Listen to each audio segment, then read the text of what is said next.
the best-of-5 National League Division Series battle between the Los Angeles Dodgers and the St. Louis Cardinals. And welcome everyone to St. Louis. Dick Stockton along with Bob Brentley. And of course, as you know, the Dodgers won the first 2 games of the series. Cardinals trying to prevent a sweep, and the Dodgers did it the familiar way, coming from behind in both games. They did it in the first inning to come from behind in game number 1. And of course, we know the dramatic single by Mark Loretta in the 9th inning to rally to make it 2-0. And significant for the Cardinals, Bob, is the fact that while they are hitting .300 overall, they are batting only .136 with runners in scoring position. Yeah, Dick, and the knee-jerk reaction is to point at the Cardinals' offense and say they're not getting the job done. Now, certainly they've had some overly aggressive at-bats in those situations, but I choose to give the credit to the Dodger pitching staff. Coming into this series, we heard Dave Duncan, Chris Carpenter, Adam Wainwright talk about executing pitches, and so far the Dodger staff has beaten the Cardinals at their own game. They have, and they have the best earned run average in the National League. And here's what we have in store for Game 3. Vicente Padilla, who wasn't even on the Dodger roster until August the 19th, will start for them. Joel Pinheiro for the Cardinals. Both guys had great years, especially down the stretch. However, both guys rely heavily on a fastball. Padilla on a 4-seamer, Pinheiro on a 2-seamer. 2 good fastball hitting teams. This might be the most offensive game of the series.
As we start this game in the twilight here in St. Louis, 58 degrees at game time. A lot chillier up here, but Tom Verducci, who's with us, says it's not that bad down on the field. So we will see. And there is Matt Holliday, who received a standing ovation when he was introduced. Both teams coming down the line as the St. Louis Cardinals take the field. And now the batting order for the Los Angeles Dodgers, who are trying to advance through the division series for the second straight year. Rafael Furcal will lead off at shortstop. Matt Kemp will be in center field. Andre Ethier is in right. Manny Ramirez batting cleanup in left. James Loney will bat fifth at first base. Casey Blake is at third. Ronnie Belliard is the second baseman. Russell Martin behind the plate, and Vicente Padilla pitching. The 8 hitters. No lineup change for Joe Torre in the first 3 games. And on the mound, Joel Pinheiro, 15 wins, and the number 3 pitcher in this series for St. Louis. Good look at his numbers on the season in 32 starts. He was 15-12 with an ERA just under 3.5. Not a big-time strikeout pitcher. You can see only 105 strikeouts in 214 innings, but only 27 walks to go along with those 105 strikeouts. And right now, let's take a look at, Bob, your scouting report for the 31-year-old right-hander. Joel Pinheiro will rely on a 4-pitch mix, but mostly the sinker and the curveball. He goes to the sinkers with runners on base to try to get those ground balls and get double plays, and he'll use the curveball to go for strikeouts. Both quality pitches. So we're set to go. MLB postseason in Espanol, live MLB postseason Spanish language feed available via SAP. So Pinheiro, who had no decision against the Dodgers in one start this year, gave up only 1 run in 8 innings.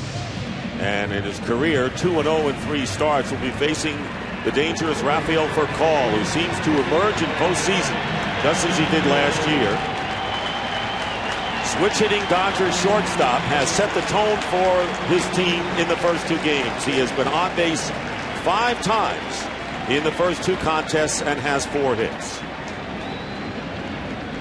Furcal will be followed by Matt Kemp and Andre Ethier.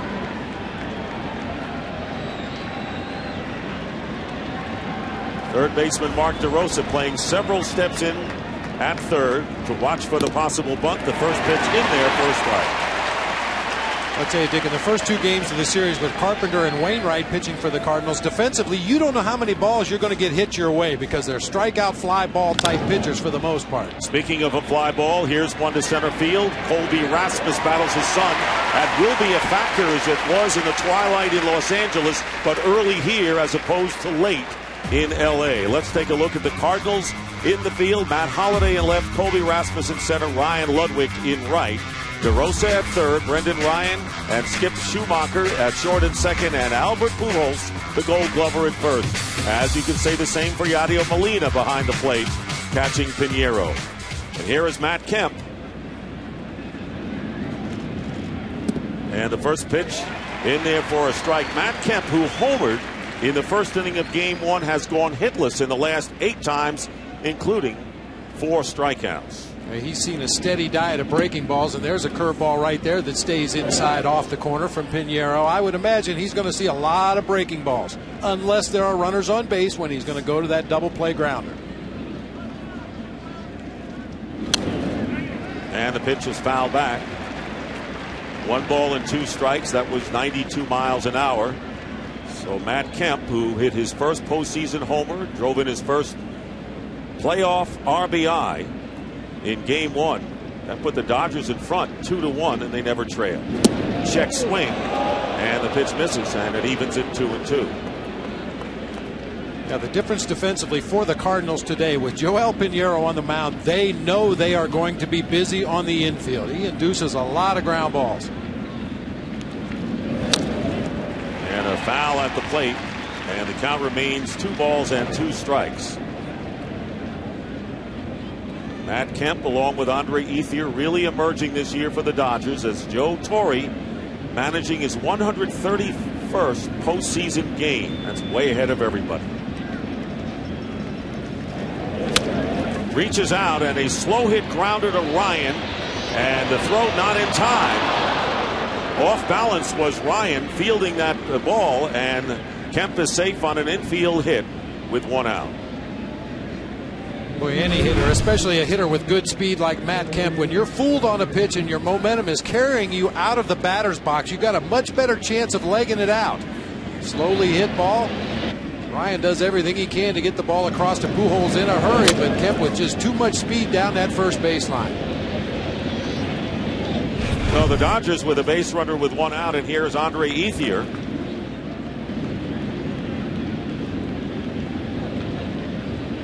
Well, as you know, Dick, I asked Joe Torre, with Pinheiro on the mound throwing all the ground balls that he does, would he be more likely to hit and run tonight to try to stay out of those double plays? And he said depending on the mix, depending on the runner and the batter, that's something the Dodgers are definitely going to keep an eye out for in this game.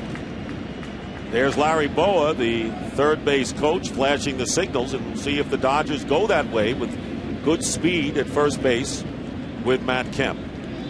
No balls and a strike to Ethier, and he hits one out to left field. Matt Holliday coming in and makes the catch for the second out as Kemp goes back to first. 2 down for the Dodgers in the first inning, and here's Manny Ramirez coming up. And Tony La Rosa very wary of the fact that Manny Ramirez has hit Joel Pinheiro extremely well. .423 lifetime with 14 hits and 33 trips and 4 home runs. Ramirez hasn't really done much thus far. 1 for 8 in the first 2 games.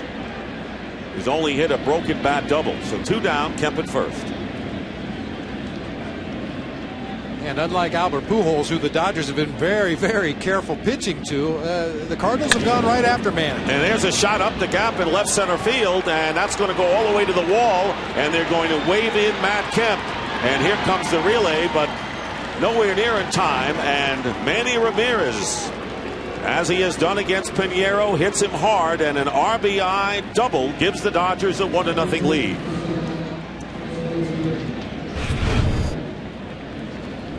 Well, Manny makes his presence felt early here in Game 3. An 89-mile-an-hour sinker that stayed up on the inside part of the plate. Loud contact for the first time for Manny Ramirez as he split that gap in left center field. Yeah, first it was a broken bat double. That was hardly anything like that first one in the first game as James Loney comes to the plate. He's 2 for 6 thus far in the series. So the Dodgers quiet this crowd early, taking a 1-0 lead.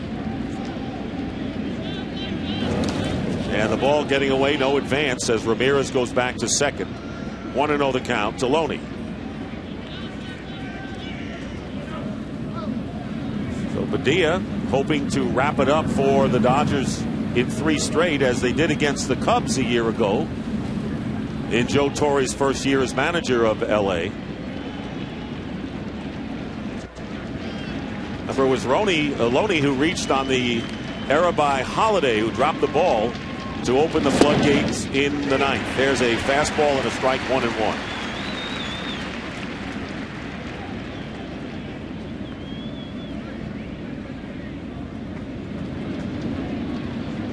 Double by Ramirez, his second hit.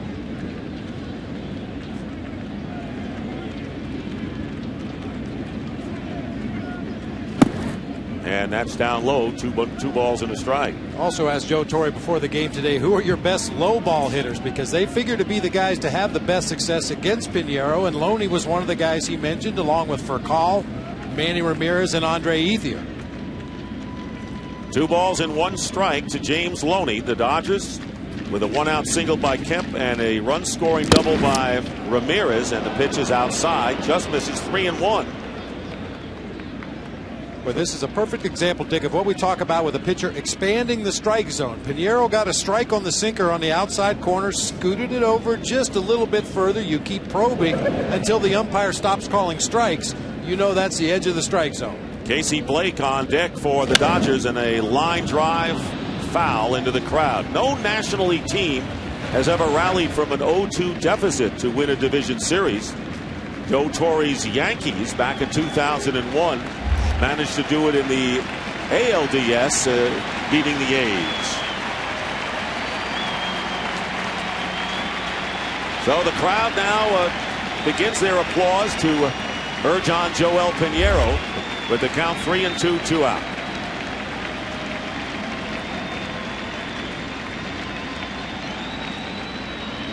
And time is called.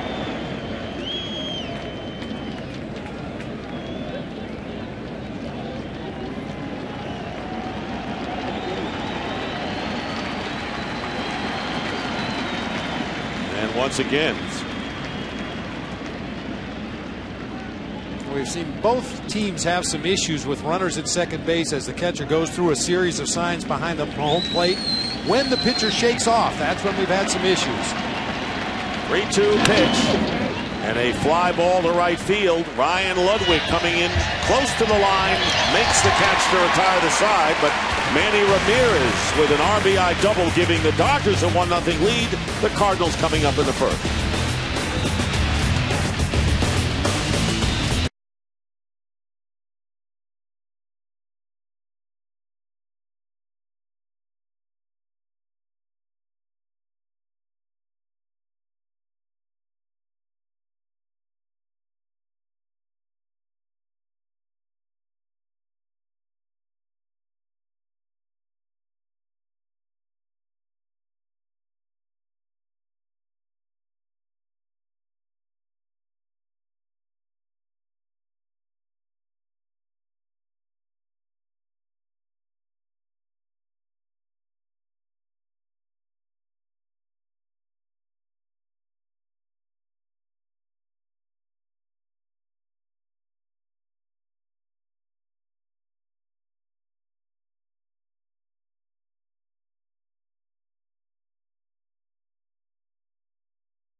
By BMW, the ultimate driving machine.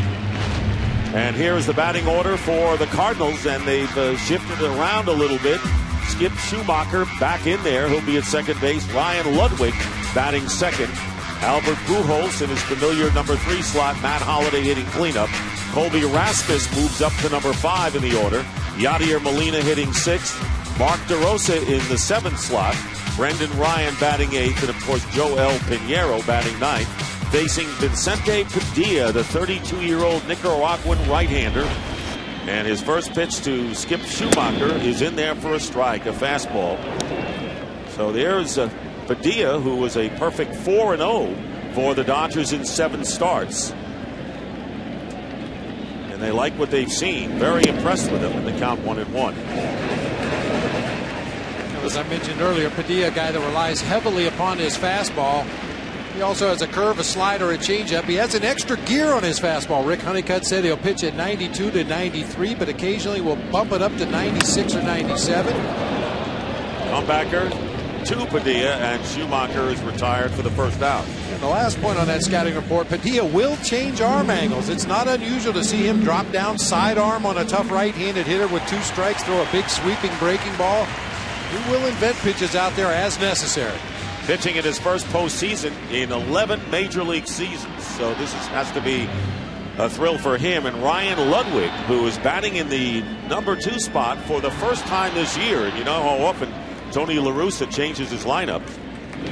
And the first pitch is a strike. So Ludwig batting ahead of Albert Pujols. 135 different lineups for Tony La Russa during the regular season. His reasoning being that Brendan Ryan has been a good number 2 hitter for him most of the time, but Ludwig is a guy that's more likely to blow a game open because they pitch to him rather than face Albert Pujols in the on-deck circle.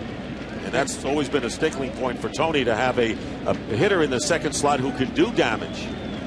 There's Albert Pujols on deck, and the Cardinals waiting for him to explode as well. On the outside corner, 1-2. There's one of those 95-mile-an-hour heaters. Yeah, I think it even surprised Rick Honeycutt when Padilla came over to the Dodgers that he could pitch consistently in the low 90s, but when he needed to, he could find a little extra gas on that heater.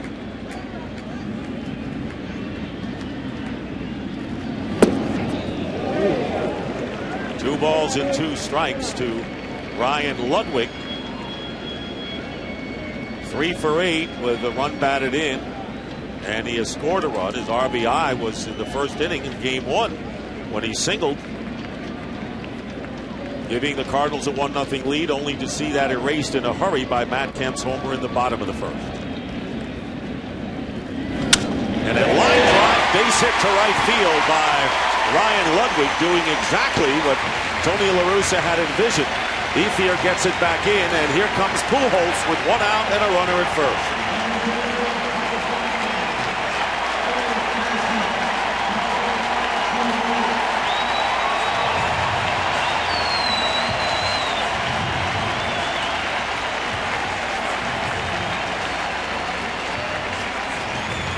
Albert Pujols is 1 for 6 in the series, but he has been walked intentionally on 3 occasions. So actually 3 intentional walks in 9 plate appearances. Indicates that Joe Torre wants no part of Albert in this series.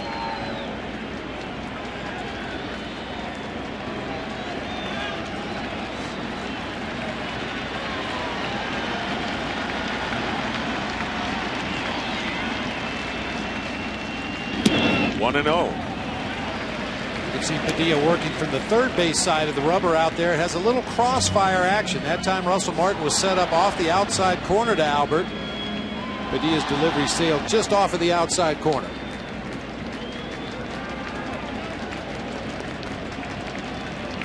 Short lead by Ludwig over at first. Fouls it back. Well, Albert Pujols in the 2004 National League Division Series against the Dodgers had 5 hits and 15 at-bats, 2 home runs. But so far in this series, it's been 1 hit, mostly outs, and a lot of intentional walks. Count is 1 ball and 1 strike with 1 out. There's a shot hit to right center field. It's going to be a base hit. Ludwig had a hold up, and Ludwig goes into second. And Pujols with his second hit of the series, and the Cardinals have runners at first and second with 1 out. And here's Matt Holliday and the reaction of the crowd. 15, left fielder Matt Holliday.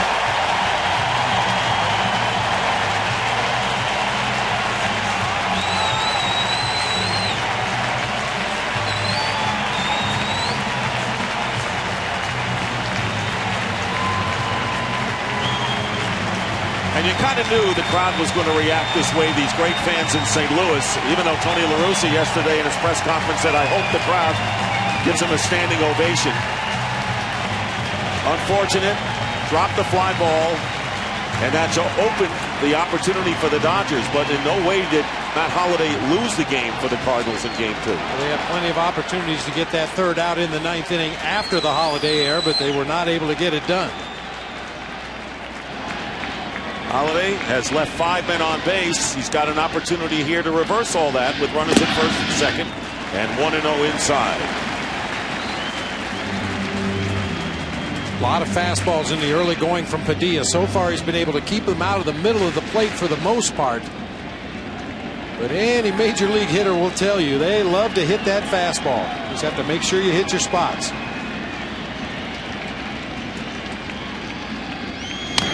And a swinging bunt back to the mound, a look to third, and Padilla's only play is to first. So the runners advance as Holliday is retired. Pitcher to first base, Loney, as Ludwig goes to third and Pujols to second. And let's take a look at the Dodgers in the field. And they have played very well thus far. Manny Ramirez, Matt Kemp, and Andre Ethier man the outfield. Casey Blake at third. for Call at short, Belliard at second, and Loney at first, and Russell Martin the catcher.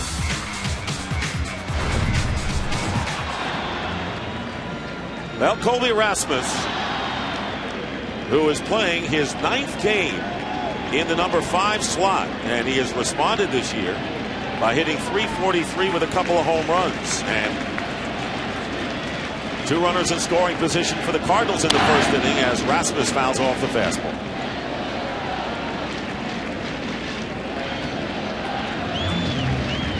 Well, as an offense, you've got a pretty good idea when you're facing a pitcher what he's going to try to do, especially early in the ball game. And there's no question with Vicente Padilla, he's going to try to establish that fastball in the early going. And Colby Rasmus comes out of that on-deck circle ready to hack. And he's been swinging a good bat so far, 3 for 6 with a pair of doubles. The 0-1 pitch misses 1-1. Rasmus's double gave the Cardinals the lead, only to see the Dodgers come back and win it, and it was the good and the bad of it because Rasmus was out at third on a great relay. Started from Kemp to Furcal to the first baseman Loney, and Blake got him at third base, and this was with nobody out, and that'll drive a manager wild. 2 down, second and third, and the pitch nearly gets away from Martin as the count rolls to 2-1. We've seen Russell Martin do that on 3 different occasions already in the first 2 games plus 2/3 of an inning. Get out of that crouch and react to what should have been a wild pitch. He just saved the Dodgers a run right there.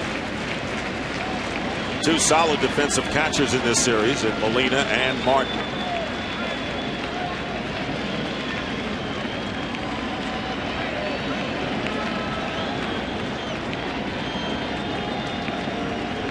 Padilla trying to get out of first inning trouble.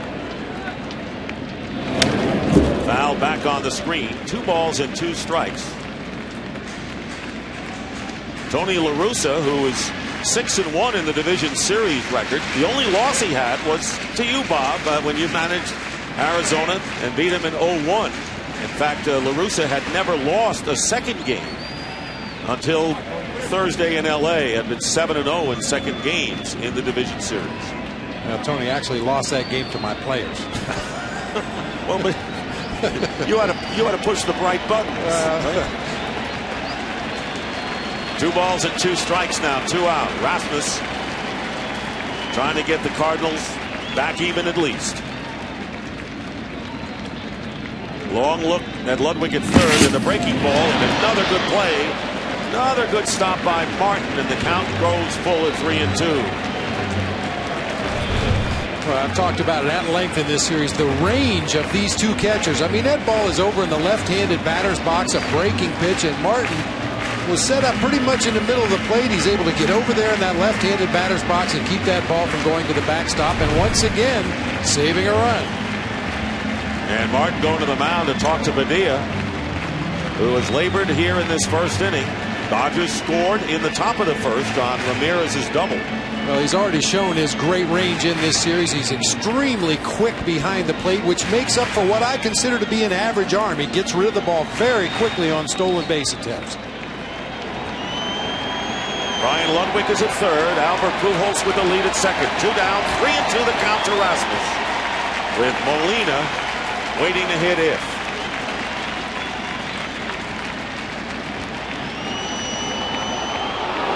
Stepping off the rubber, and crowd complaining, looking for a balk in that situation.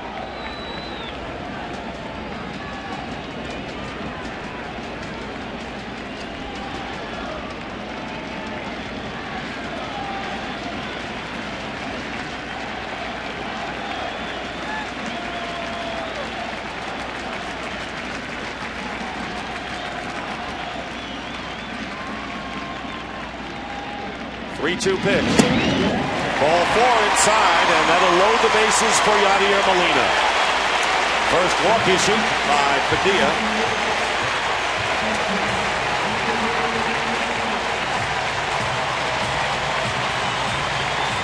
So here's Yadier Molina, who is 2 for 9 in the series.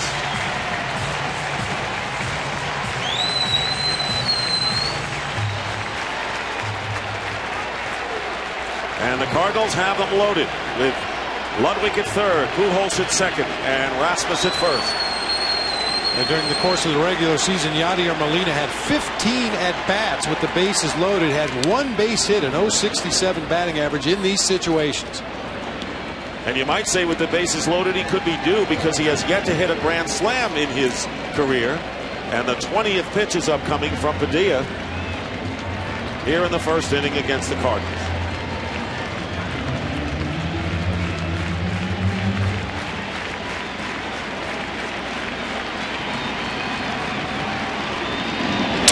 Pitch and a slow hit bounding ball for Call.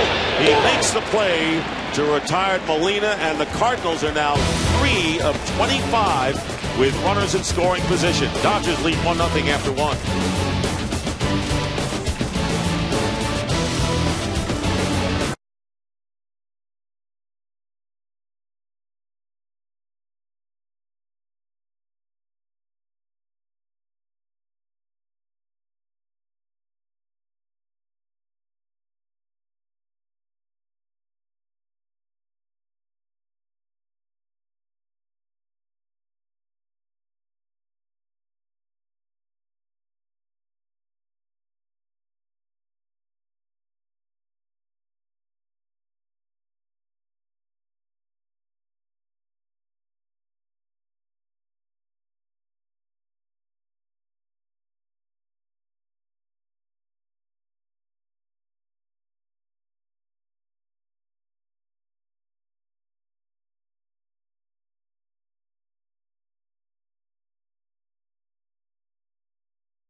And back here at Busch Stadium in St. Louis, we move to the top of the second inning. The Dodgers lead 1-0 as the Cardinals leave the bases loaded. And you would think they left the bases loaded so many times. It was only the second time, but they had left a lot of 2 men on base. And most of those innings had men stranded. So Casey Blake will lead off for the Dodgers against Joel Pinheiro. And the first pitch is in there for a strike. Blake's 9-pitch walk in the 9th inning after Loney reached on the error by Holiday, considered a critical at-bat in the Dodger 2-out or 2-run rally with 2 out to win the game. 1-1 the count. And you know, that 9-pitch at bat shouldn't really be a surprise because that was Casey Blake's history throughout the season. During the regular season, saw 5 pitches per plate appearance. So far, almost 5.5 per plate appearance here in the NLDS. And very quietly, and he was under the radar last year when the Dodgers acquired him from the Indians before the spectacular Manny Ramirez acquisition. And below the radar was Casey Blake, who was a huge factor in the Dodgers' success last year as well as this. 2 balls, 2 strikes to the Dodger third baseman. Now, Casey Blake may not be the part of the machine that's the shiniest and the prettiest and gets a lot of attention, but he is a very important part of the machine. Very steady defender down at third base, gives you a quality at bat almost every time up to the plate. Piniero's 2-2 pitch. And striking out is Blake. He struck out, so that'll be out number 1 and the first strikeout for Piniero. And it will bring up Ronnie Belliard. And time now for the big hit, brought to you by Hass Avocados. And the big 9th inning rally, and it was a single to right field by Belliard. After striking out, setting up Mark Loretta with the game winner. And Loretta had been 0 for 15 against Ryan Franklin before that game winner, and that was a really disheartening setback for the Cardinals. And that at bat by Ronnie Belliard that resulted in that base hit up the middle, that was just a matter of experience. Belliard had struck out his 2 previous at bats on curveballs, so he went to the plate in that situation looking for a breaking ball. He got it and lined it back up the middle of the field. Belliard has moved into that second base position. Orlando Hudson had the red hot first half, but Belliard came on toward the end of the year as the fastball is in for the strike, 1-2. 1 out, Dodgers second inning. Russell Martin on deck for Los Angeles. Nearly offered at it, takes it, ball 2-2. Well, Belliard's been a much better hitter in this series when he thinks about going to the opposite field. Cardinals have worked him with fastballs away, breaking pitches away.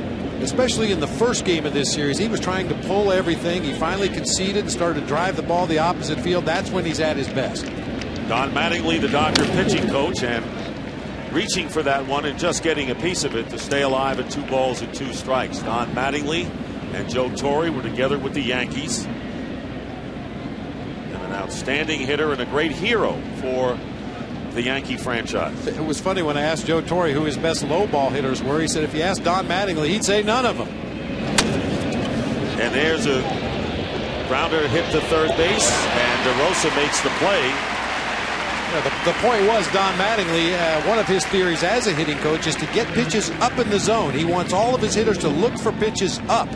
Occasionally, you know, you're going to have to chase a pitch down around the knees when you're behind in the count, but Joe had a little fun with Don Mattingly, saying he would say none of them are good low ball hitters. And hard to do that against a sinker ball pitcher as well. Sure. So Piniero, native of Orlando, Florida, 31 years old, will be facing Russell Martin. Now Martin has reached base 5 times in the first 2 games. Ball 1, he only has 1 hit, but he has walked 3 times and was hit by a pitch on 1 occasion.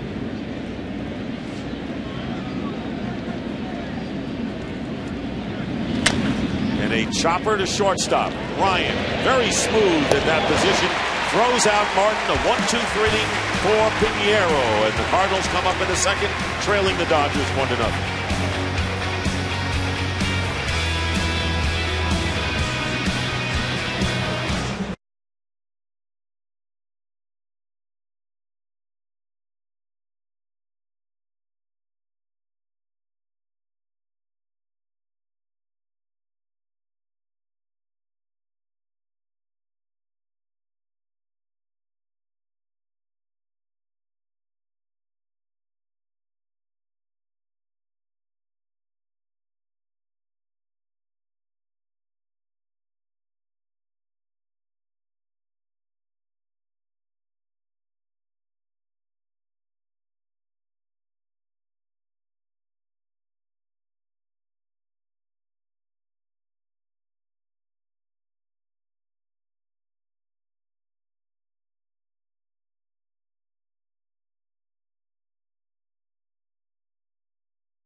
Cardinals batting in the bottom of the second inning, and it'll be the bottom third of the order.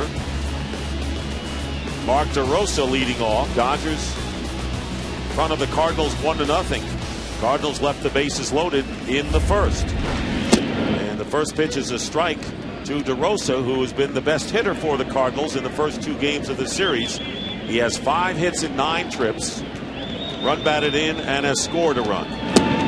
Breaking pitch over for the strike, 0-2.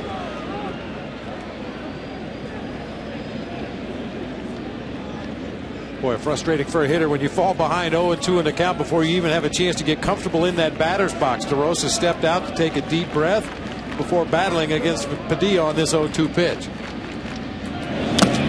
And DeRosa strikes out. 1 out. So Vicente Padilla, who was waived by Texas and picked up by the Dodgers. And let's bring in Tom Verducci from Sports Illustrated to explain what happened. Well, don't forget, Dick, the Texas Rangers were in a pennant race themselves when they cut the cord on Vicente Padilla. The problem was not his pitching. He just didn't fit into the clubhouse. So when the Dodgers were thinking about picking up this pitcher, what Joe Torre did was ask his third base, Larry Bowa, for a scouting report on his personality, not his pitches. Bowa had managed him in Philadelphia and gave glowing reports that, hey, he was never a problem for me in Philadelphia. The Dodgers added him, and Padilla since then has said he feels comfortable, and the Dodgers actually feel like family to him. All right, Tom, and of course, Randy Wolf, who had played with the Phillies and was a teammate of Padilla's as well, chipped in with his thoughts. And don't forget, the Dodgers were looking for a starter when Hiroki Kuroda was hit on the head by a line drive, out with a concussion and not on the roster. Slapped to the right side by Ryan. Brendan Ryan, the shortstop, thrown out by Ronnie Belliard. And there are 2 down quickly here in the second. Now, Padilla's time spent in Philadelphia was a very valuable learning experience for him. Joe Kerrigan, who was a pitching coach while Padilla was there in Philadelphia, along with Larry Bowa, really refined his warm-up procedure. He said he needs to be more organized when he warms up for a ball game. He had a tendency to just go down there and throw until he was loose and come into the dugout and get ready to start the ball game. Didn't always have all of his pitches working when he went out there to start a ball game on the mound. And Joe Torre was telling us that there were a lot of different pitcher possibilities that they had, some who were picked up by other clubs. But they're happy that they have Padilla, who gets the second pitch over for a strike, 0-2.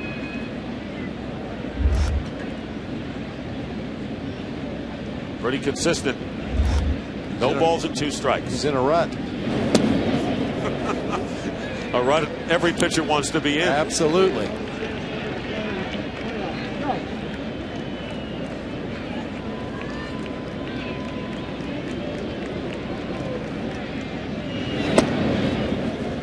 Two balls and 2 strikes. Padilla did not face the Cardinals this year, career-wise, in 3 starts, has a 2-1 record. So Pinheiro, the pitcher, getting into the 2-2 count, and strikes out. 2 strikeouts for Padilla, and a 1-2-3 inning in the Cardinals second.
not be reproduced or retransmitted in any form, and the accounts and descriptions of this game may not be disseminated without express written consent.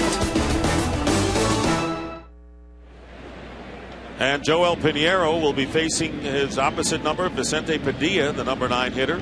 And then the top of the order here in the 3rd inning. And the first pitch up high, ball 1. Padilla is 3 for 13 as a hitter. He's 0 for 2. Texas, of course, they have the designated hitter in the American League, so not about to come to the plate much as the count is even 1-1.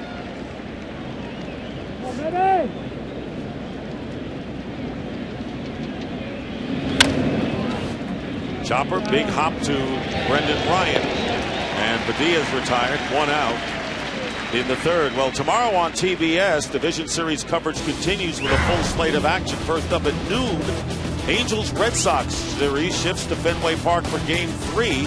Second up, it's Game 4 of our series here at Busch Stadium, if necessary.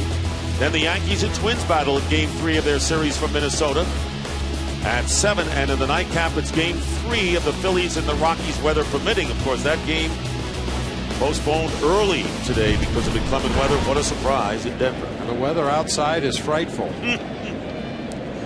So we'll have to wait another day as Rafael Furcal fly to center his first time up and lines one to right field. Ludwig has to play it on a hop, so there's Furcal, who has his 5th hit of the series, coming with 1 out here in the 3rd. We mentioned earlier, Furcal, one of the hitters that Joe Torre felt was a real good low ball hitter. Got a sinker right down at the bottom of the strike zone. May have broken his bat, but got enough to line it out there in right field for a 1-out base hit. And that sets the stage for Matt Kemp. As we mentioned, after his home run in Game 1 in the 1st inning, was 0 for 8 until he singled in the 1st inning, an infield hit, and came around on Manny Ramirez's 2-out double. And that's been the score. Getting back is Furcal.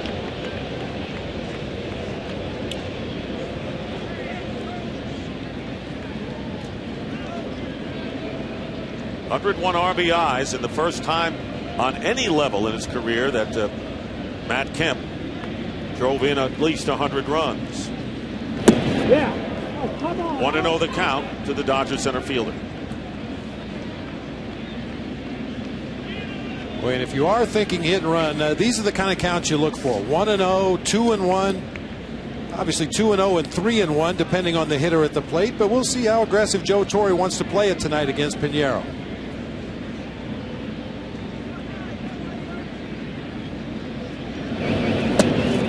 There's a call strike. Good pitch by Pinheiro on the outside edge. 1-1. Boy, just wearing out the bottom of the zone, either in the strike zone at the knees or just a little below out of the zone. The first pitch slider was just a little low. Kemp thought that one might have been a little low as well. This is the 2nd postseason appearance for the 31-year-old Pinheiro.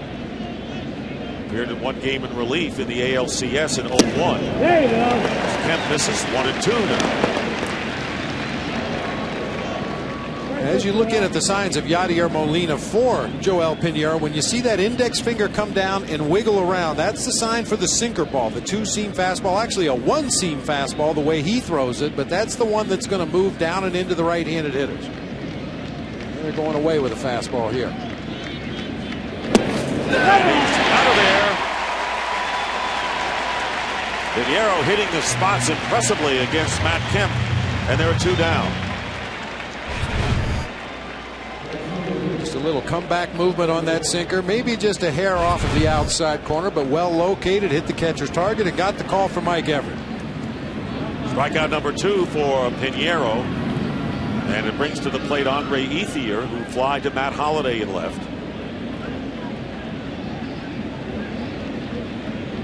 Ethier with his homer in game number 2, first homer and first RBI in postseason. 1-0 the count. Ethier now 0 for 8 lifetime against Pinheiro.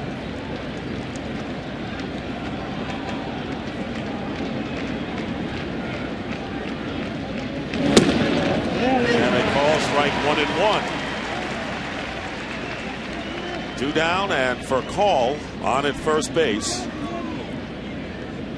by virtue of the third Dodger hit of the game.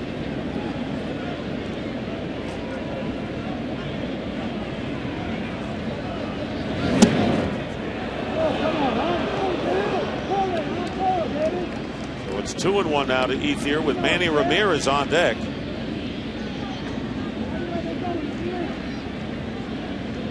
So this is an important hitter for Pinheiro.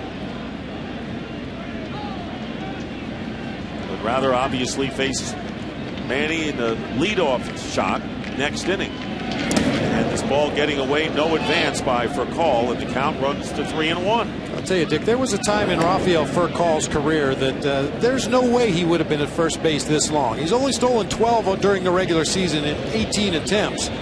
He's a guy that just gets bored. He doesn't want to stay in one place too long. He wants to move along. There's Manny on deck. Furcal, by the way, has 11 stolen bases in postseason in 13 attempts. So the count is 3 balls and 1 strike. There's the lead line. Not quite as long as you might think from Furcal. And a shot hit deep to right field. Ludwig going back, looking up, way out of here. Andre Ethier with a 2-run homer, and the Dodgers have opened up a 3-0 lead here in the third. And Ethier's first hit after going 0 for 8 against Pinheiro.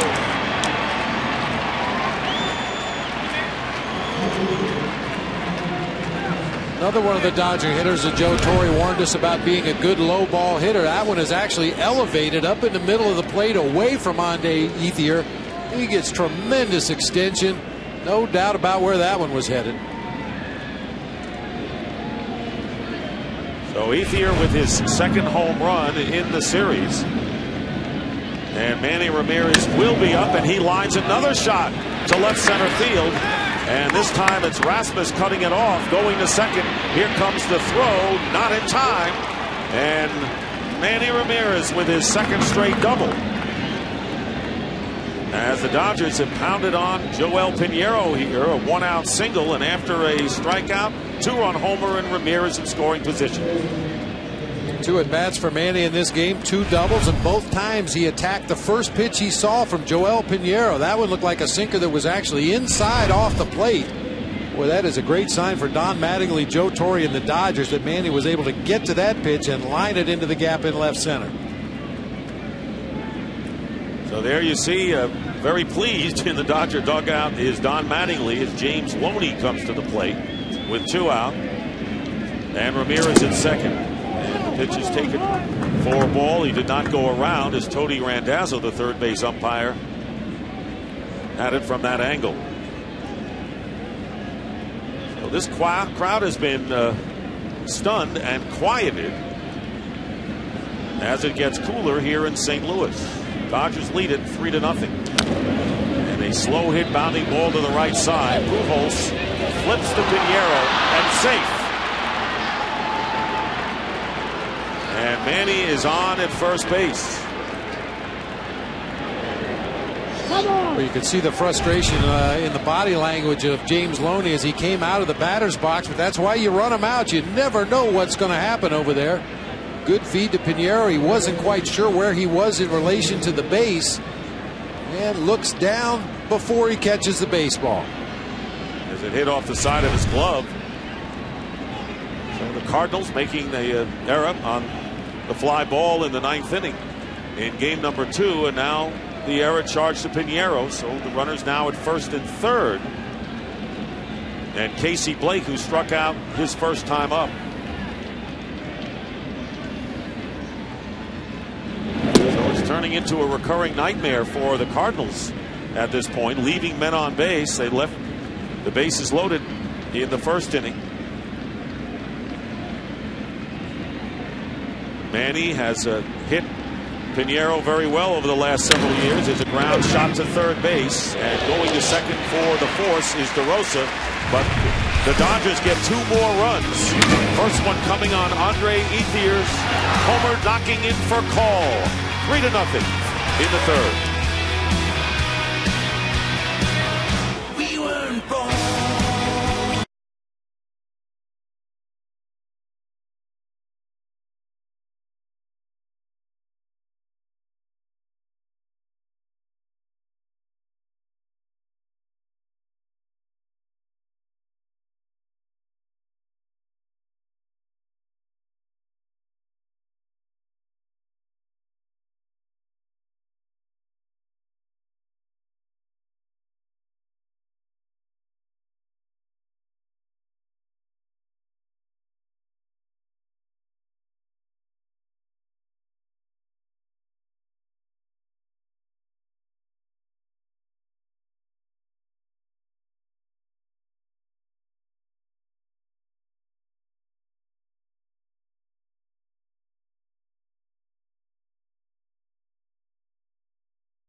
Andre Ethier, having hit his second homer of the series. Want to remind you, don't miss any of the action of the 2009 Major League Baseball postseason. The excitement continues with the Division Series on TBS. Boy, for Ethier, as we documented in Los Angeles, 31 regular season home runs, 22 of those coming at Dodger Stadium, so only 9 on the road. And a strike to Skip Schumacher in those 22, the most any left-handed hitter has hit at Dodger Stadium. Schumacher was out on a comebacker his first time up, and a breaking pitch is over for a strike, so Padilla jumps ahead of Schumacher 0-2. It's amazing what a 3-run lead will do to your confidence throwing pitches up there in the strike zone. Padilla jumping ahead of just about every Cardinal hitter in the count.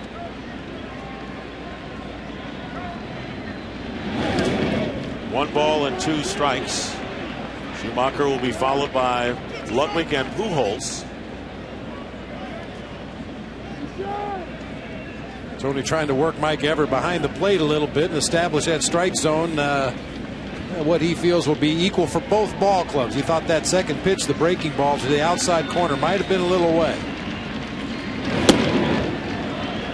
2 balls and 2 strikes now to Schumacher, who sat out game 2. Julio Lugo took his place, led off at second base. The rest of the lineup was the same. And a ground ball slowly hit Belliard at second and makes the play, and there's 1 out. Caught up with the Dodger manager Joe Torre, and with Manny Ramirez breaking out in game number 3. What does it mean? Well, it's great to see Manny do that, because I think when Manny hits, it makes everybody around him better, Dick. I think they're going to have to pitch to him, so hopefully we can, control the game, obviously, on this side of it with Padilla, but again, we have a long way to go. Speaking of Padilla, how do you like what you've seen so far from your right-hander, Joe? Yeah, I think he got through the first inning, Bobby. He looked like he was trying to be really careful in the first inning, but looked like he was more aggressive in the second inning. So it looks like his ball has some action. It's staying down, and if that's the case, it's going to be tough for them to lift it. Joe, thanks very much. Okay, guys. Ludwig back to the mound, and Padilla handles it for the second out. Well, Joe Torre, of course, has a history with the St. Louis Cardinals. He played for the Cardinals from 1969 to 74 and was the National League batting champion in 1971, and then he managed them from 90 to 95. He was fired after 47 games in the 95 season, and Tony La Russa took over in 1996. And of course, Joe went to New York with the Yankees, and the rest is history there.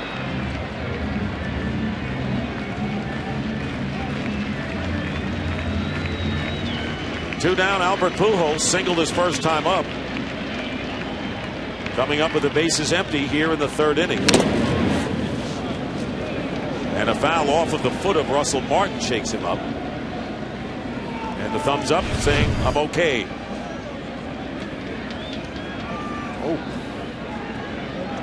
Yeah, Mike Evert, the home plate umpire, was going to give Russell Martin some time back there. That's a courtesy for the guys that wear the gear. If you need a little extra time, he would have swept off home plate very fastidiously. But Russell said, let's go. I'm all right.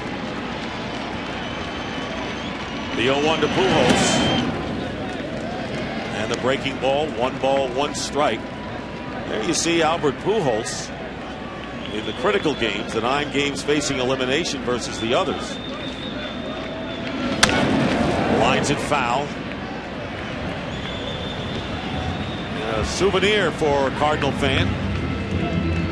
See some of the white jerseys out there, but most of the fans have come donned in red, including some parkas and jackets as it gets cooler here. Game started 58 degrees. And another foul fly off to the right. So it's still 1 ball and 2 strikes to Albert Pujols. There's Matt Holliday, would be next.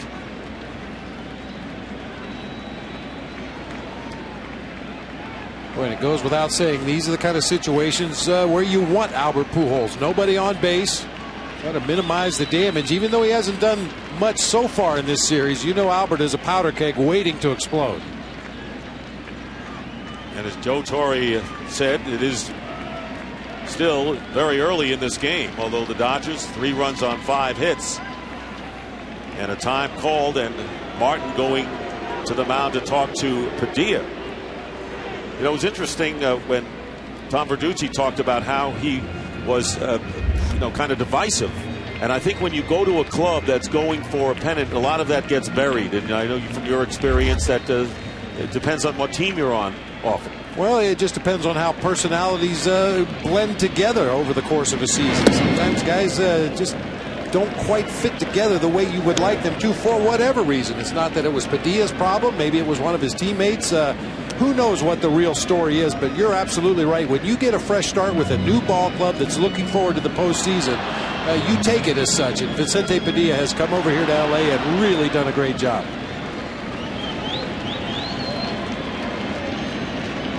Bases are empty. Here's the 2-2 pitch and 2 out, and another foul ball. So a good at-bat for Albert Pujols. Padilla, 32 years old. Talk about pitchers from Nicaragua. The name Dennis Martinez comes to mind. He had a tremendous career.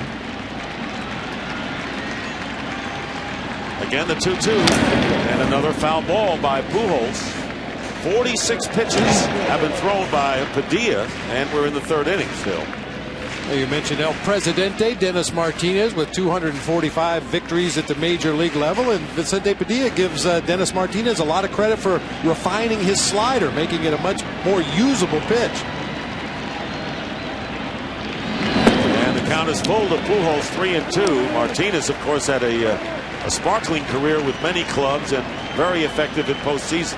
As Matt Holliday hopes to get a chance here. 3-2 to Pujols with 2 out. Dodgers leading 3-0.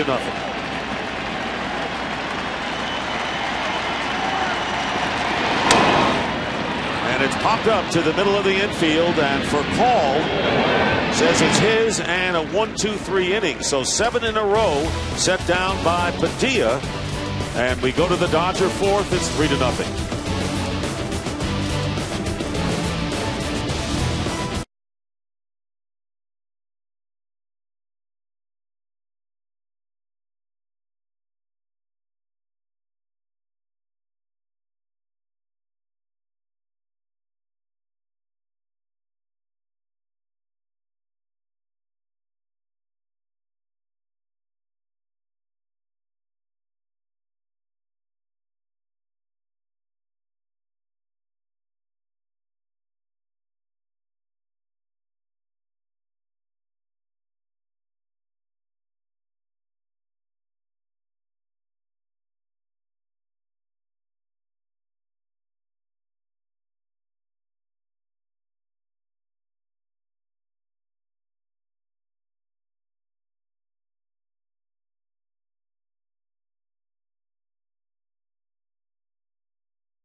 Top of the fourth inning here in St. Louis. Dick Stockton, Bob Brentley, and Tom Verducci with you. There's the Gateway Arch.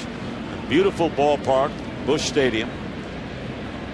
And Ronnie Belliard, who bounced to DeRosa at third, will lead off against Joel Pinheiro, who was allowed 3 runs on 5 hits. And there's the 6th hit into the hole off the glove of Ryan, and Belliard will be safe with an infield hit, his 3rd hit of the series, and the Dodgers have the leadoff man aboard.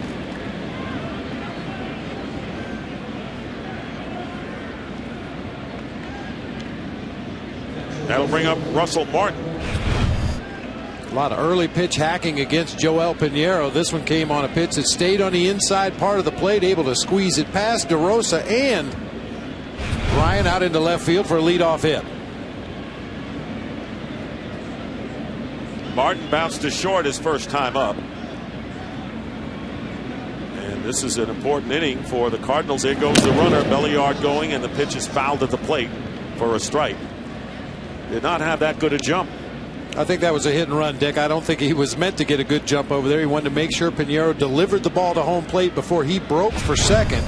You really put it all on the hitter on a hit and run. You could see Belliard looking back toward home plate the entire time he was breaking for second. A hit and run, you don't get quite the same jump that you do on a straight stolen base because you're counting on the hitter protecting you and putting that ball in play, or in this case fouling it off. 1 ball and 1 strike to Russell Martin. Boy, and I particularly like that play. A lot of managers don't like to play hit and run with the 7 hitter on base and the 8 hitter at the plate, but if it's executed successfully, you end up with runners at first and third and your pitcher at the plate who can either sacrifice the guy from first to second, you can play safety squeeze, you can play suicide squeeze, a lot of different options. 1 ball and 2 strikes now to Russell Martin. So Pinheiro has given up 6 hits, 5 of those hits coming from the top 4 hitters in the Dodger lineup. For Call with a single, Kemp with an infield hit, Ethier, who homered with a man aboard, and Manny Ramirez with a pair of doubles. Staying alive is Martin as he fouls it off. Dodgers have never beaten the Cardinals in postseason. In the 04 National League Division Series, they lost in 4 games. And in '85, they lost the championship series as the Cardinals won 4-2. These teams also had a 3-game playoff back in 1946. And there's a slow hit. Chopper is going to be trouble. And the throw to first base, well done by DeRosa. And the runner advances. Same as a sacrifice. Belliard is at second. Smooth play by Mark DeRosa coming in from his third base position. We've talked about Martin's speed as a catcher. He gets down that line pretty good. DeRosa has to unload that underhanded throw just in time to get him at first base. I mean, Mark DeRosa initially came up to the major leagues as a second baseman, but as we've talked about in this series, he can play all over the diamond, and no matter where you put him, you do not lose anything defensively. And he can play the outfield as well. Very versatile. And of course, in college was a quarterback at the University of Pennsylvania. Here is Padilla. Takes a big cut and fouls it off. Padilla grounded to Ryan at shortstop his first time up. So the Dodgers looking for more here and leading 3-0. Have Belliard in scoring position with 1 out. And Rafael Furcal on deck for Los Angeles.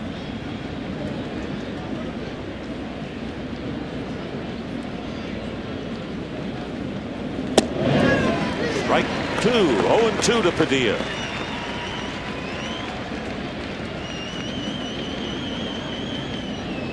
We haven't seen a lot of curveballs from Pinheiro so far in this ball game. A very good pitch for him. You might see one right here to the opposing pitcher.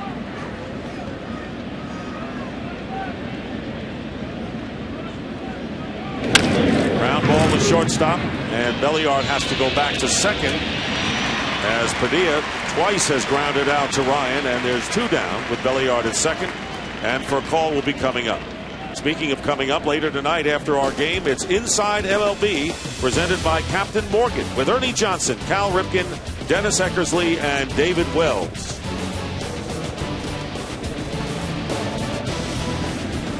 I want to remind you that the game between the Phillies and the Rockies was postponed. So game 3 will be tomorrow night on TBS. That series is all even at 1 apiece. Here's Furcal, who singled his last time up and came around on Ethier's home run.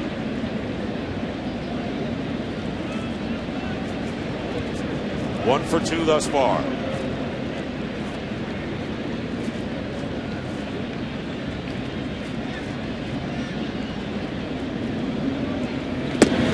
Strike 1 to the Dodgers shortstop.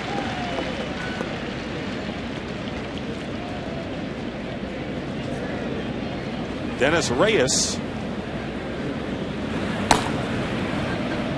throwing in the Cardinal bullpen.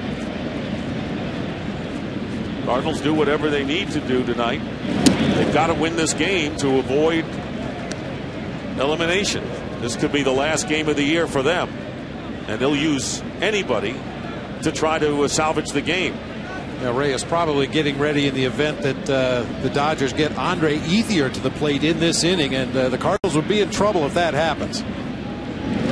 1-1 pitch and a base hit down the left field line past DeRosa, rounding third and scoring is Belliard, and holding at first with a single is Rafael Furcal. So 6 hits already in the series for Furcal, another run, and the Dodgers now lead it 4-0.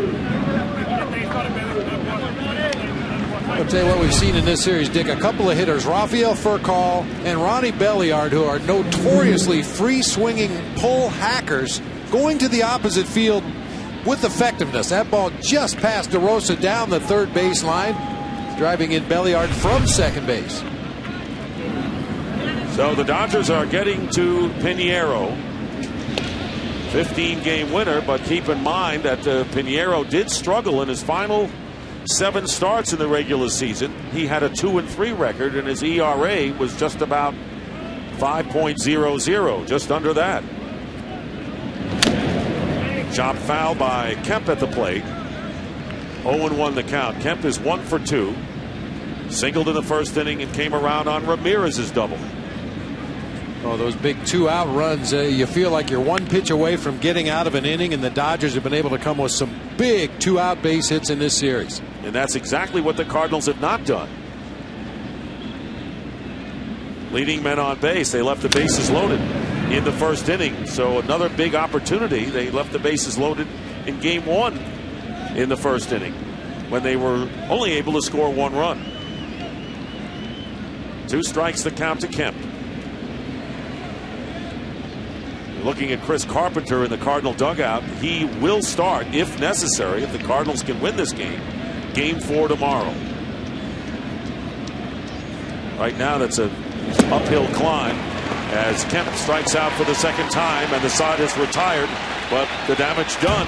Leadoff single, and then Furcal with an RBI hit. Matt Holliday will lead off for the Cardinals in the 4th to try to get something going, get the crowd back in the game. The Redbirds trail the Dodgers 4-0.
Out in the fourth inning, it'll be Matt Holliday, Colby Rasmus, and Yadier Molina against Vicente Padilla.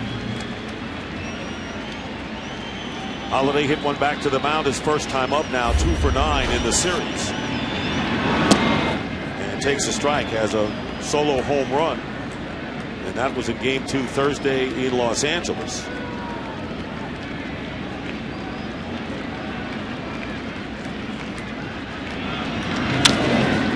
Drive hit to right field. Ethier coming over, making the catch for the first out. So Padilla now has retired 9 of the last 10 hitters he's faced. The only one to reach was Rasmus with a 2-out walk in the first. Boy, and even more importantly, Dick, they haven't hit him hard.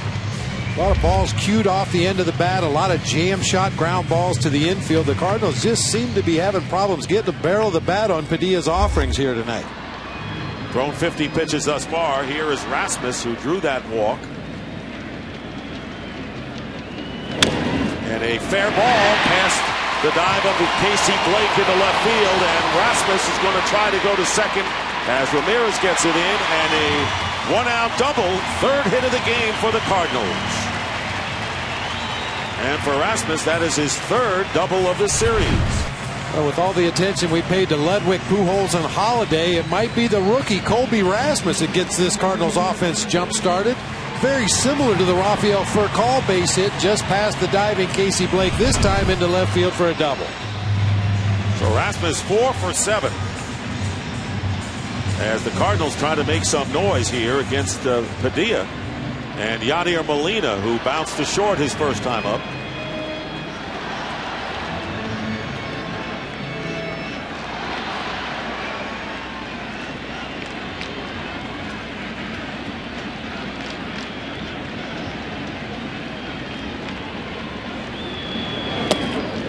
Check swing and a strike.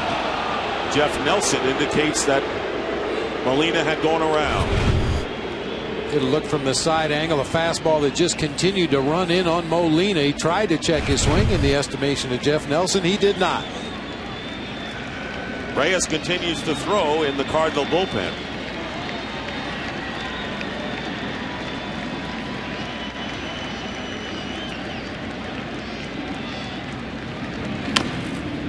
Chopper to third. Blake retires Molina as Rasmus advances to third, and there are 2 down.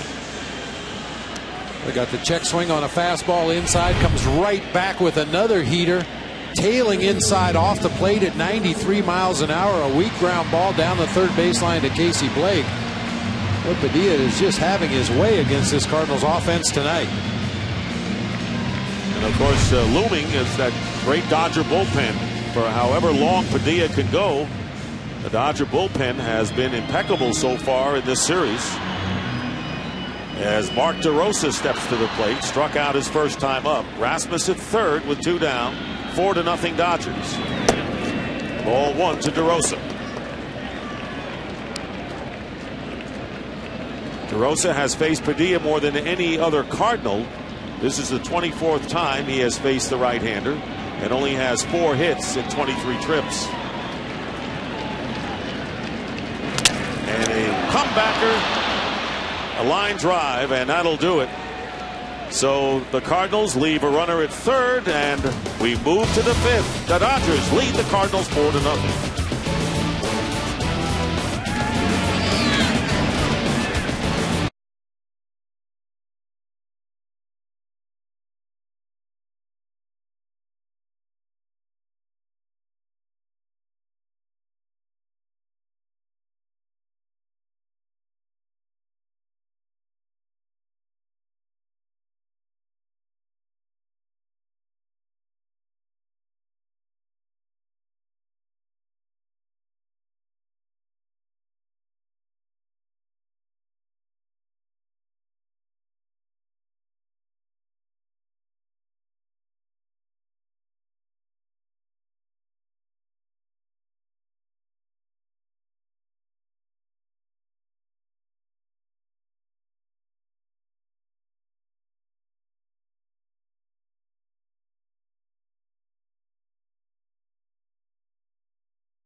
in relief of Joel Pinheiro, and his first pitch to Andre Ethier is a strike.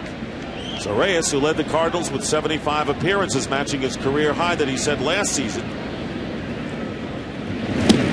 And Andre Ethier, who hit the 2-run homer to add to the Dodger 1-0 lead in the third inning. It is now 4-0 as you look at Reyes' regular season numbers. He's had one appearance already in this NLDS. Came in to face Andre Ethier in relief of Chris Carpenter in Game 1. Gave up a double.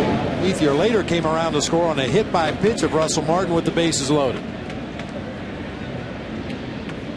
That home run by Ethier was the first off of Pinheiro in his career. And Manny Ramirez, who has come out blazing with a couple of doubles, will be coming up now as Ethier goes down for out number 1. And we talked to Tony La Russa talking about the Dodgers slugger coming up.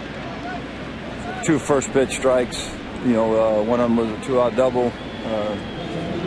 I know there's danger there. We were going to be a little more careful with them, but you guys make mistakes. All right, Tony, thanks. Bob, I don't know when resignation starts to set in a game like this. There is still time, but the Cardinals have really taken the first punch by the Dodgers on the road here, and it's 4-0, and this crowd has been quieted. LA very good on the road in postseason as Ramirez fouls off the pitch for a strike. Well, this crowd can be as good a 10th man as there is in baseball, but right now they're just sitting on their hands waiting for their offense to give them a reason to get up out of their seats and cheer.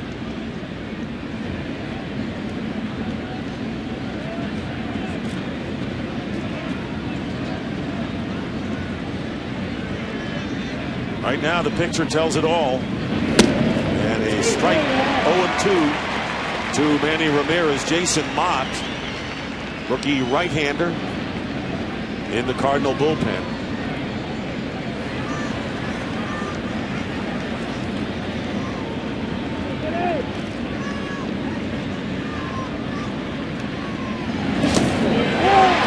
Manny strikes out. So Reyes comes in and gets Ethier and Ramirez on strikes. 2 down to James Loney. Well, we heard Tony La Russa say that the first 2 base hits by Manny came on first pitch fastballs in the strike zone. They need to be more careful, and that's exactly what Dennis Reyes did. Nothing in the heart of the plate, everything off speed, including a final slider in the dirt to finish him off.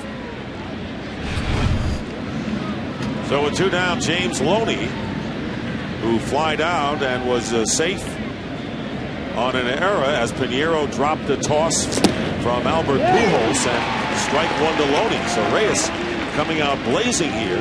Cardinals his 10th major league club.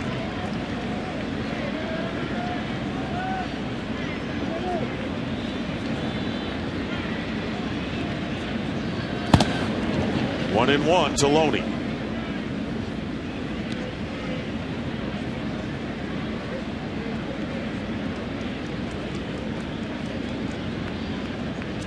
Considering the significance of this game, this may be the quietest it's been at Busch Stadium all year. And a ground ball hit to Ryan, and a 1-2-3 inning by Dennis Reyes. Dodgers retired in order for the second time in the game as the Cardinals come up in the 5th, trailing by 4.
weren't born to follow.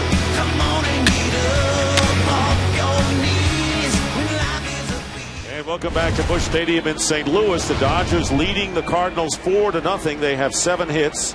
The Cardinals have 3. Cardinals have also committed an error. Vicente Padilla facing Brendan Ryan fouls off the first pitch for a strike. Joe Thurston is swinging a bat in the on-deck circle and will come up and hit for Dennis Reyes. John Smoltz is now throwing in the bullpen for the Cardinals.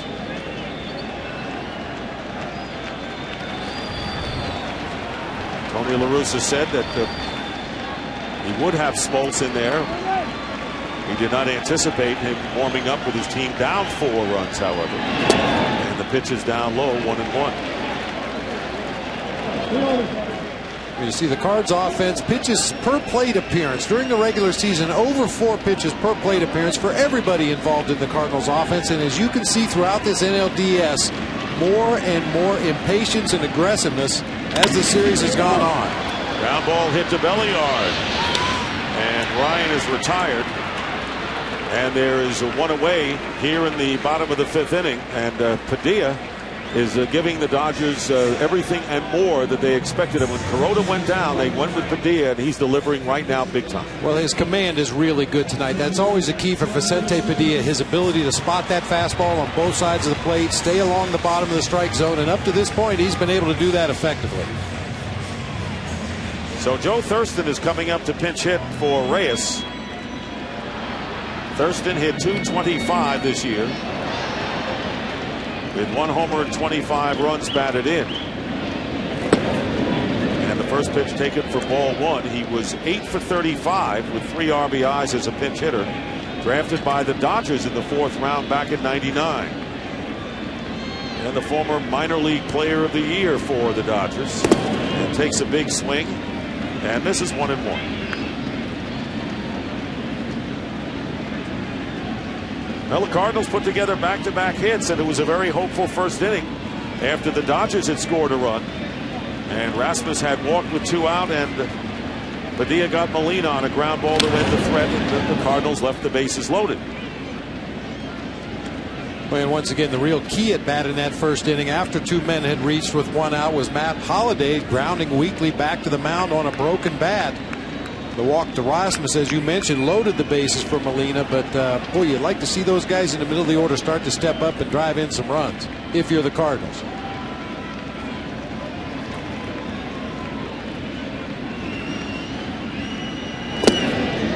Two balls and 2 strikes to the pinch hitter. And the top of the order, Skip Schumacher on deck for the Cardinals. Well, even when Padilla misses the zone, he's missing in his favor and not by much. Just off the inside corner that time with the 1-2 fastball to Thurston. His command has been outstanding. Just getting a piece of it. Tough pitch for Thurston to handle, but fouls it off. Last year, the Dodgers swept the Cubs, winning the first 2 at Wrigley Field and then sweeping at Dodger Stadium, and then went on to play the Phillies, losing in 5 games for the National League pennant.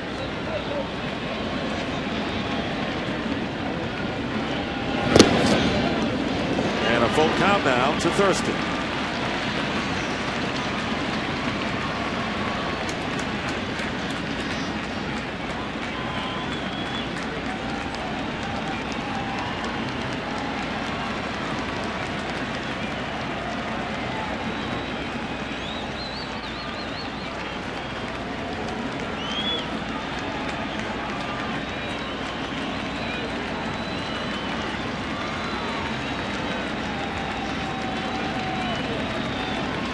Payoff pitch, fouled away.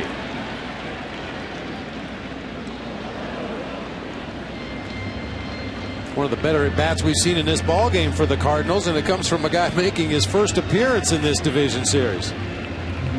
He made 55 starts at third base with Troy Gloss on the disabled list. 30-year-old.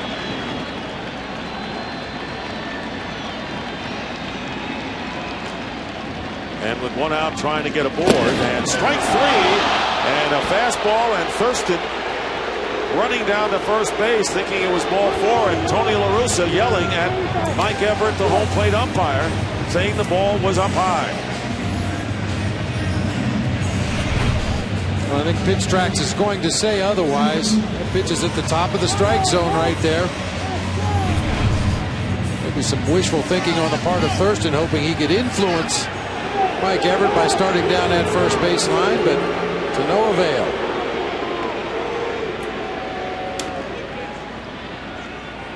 So with two away here, Skip Schumacher. And he takes down low for a ball. Schumacher 0 for 2. He's hit the ball on the ground his first 2 times up.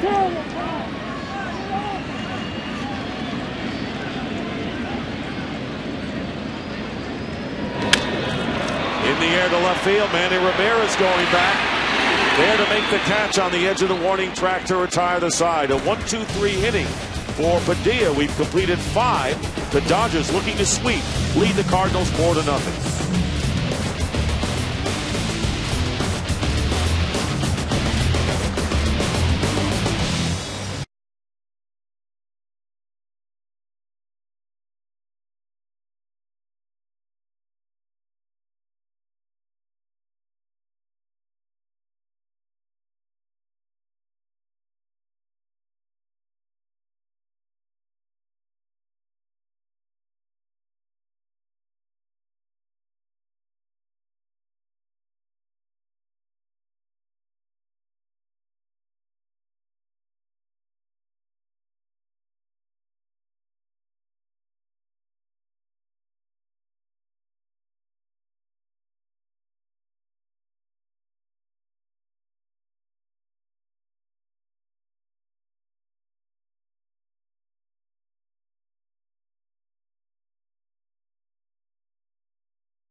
George Lopez is bringing the party back to late night. Lopez tonight, weeknights at 11:10 Central, starting November 9th, only on TBS. And John Smoltz, who was released by the Red Sox on August the 7th and pitched in 15 games and was brilliant in his debut late in August at San Diego, allowing no runs through 5 innings, is making his 41st appearance in postseason, 14th in relief, and facing Casey Blake here in the top of the 6th inning. And the first pitch is in for a strike.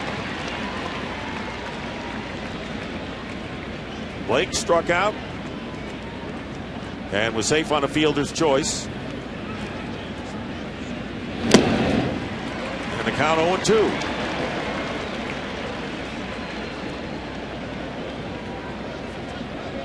John Smoltz holds nearly every pitching record for the postseason, as you mentioned, pitching in his 41st postseason game. Still has good stuff. Fastball sits in the low to mid-90s. Hard breaking, late breaking slider. Tremendous competitor out there on the mound. You know, he started the year with the Red Sox and they let him go, and he went back and fought his way back on a big league staff, having Dave Duncan helping him, of course, in St. Louis, who has rescued many pitchers. Not that he needed a lot of rescuing, but at 42, being released, not a good sign ordinarily. 15 all-time wins in the postseason against only 4 losses, an ERA of 2.65. 2-2 pitch hit sharply to shortstop and off the glove of Brendan Ryan. And Blake is safe at first base.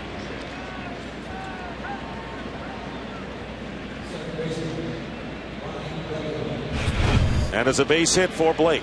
Not sure if they would have had Blake at first base had Brendan Ryan come up with that ball cleanly. You can see his frustration. He was going to spin and fire onto first base and thought he had a chance to get the Dodgers third baseman. That is the 8th hit of the game for the Dodgers. And Ronnie Belliard, who singled to lead off the 4th inning, came around on Furcall's hit. Fouls it off and no balls in his strikes. John Smoltz is the oldest starting pitcher for the Cardinals since Jim Cott, who started in 1982 at the age of 43. Cardinals have had just 4 starting pitchers 42 and older. You got to go back to Grover Cleveland Alexander, Tazzy Vance, Jesse Haynes, and of course Jim Cott. Snap throw to first, and just getting back is Blake. Well, Casey Blake wasn't even that far off the bag at first base. You see, he barely gets out to the cutoff of the grass, but Molina with a snap throw right on the money to Albert Pujols, who is always ready for those pickoff throws from Molina. He's got a great arm and he loves to use it. 1-1 to Belliard. 2 balls and a strike. Joel Pinheiro started for the Cardinals. Gave up all 4 runs to the Dodgers on 7 hits in 4 innings. Reyes retired the side in order, and now Smoltz. But it's the Cardinal offense that needs to come alive against a very tough pitcher in Padilla if they're to avoid being ousted from the playoffs.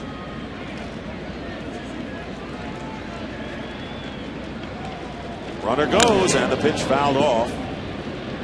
It'll even it to 2-2 to Belliard, and Blake will return to first.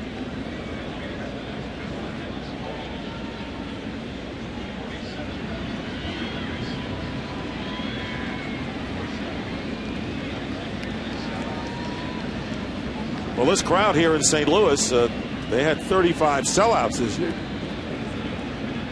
and drew over 3.5 million.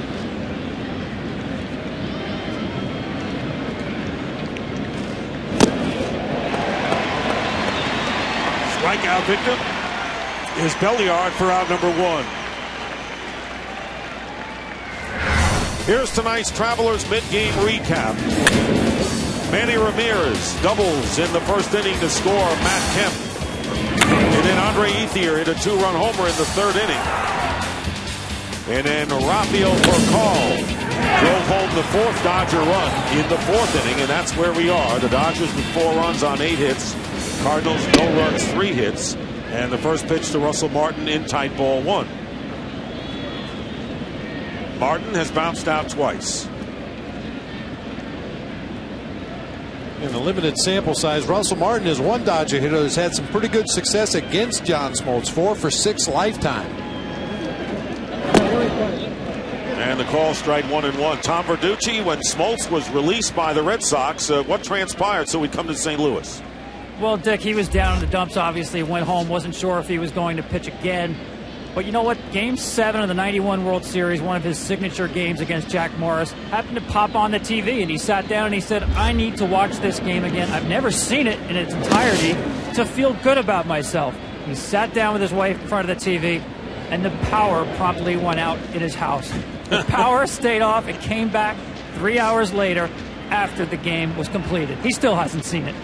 Well, he still has the power of being resilient and coming back, and the positive thoughts he had to get back into the big leagues and to appear in postseason.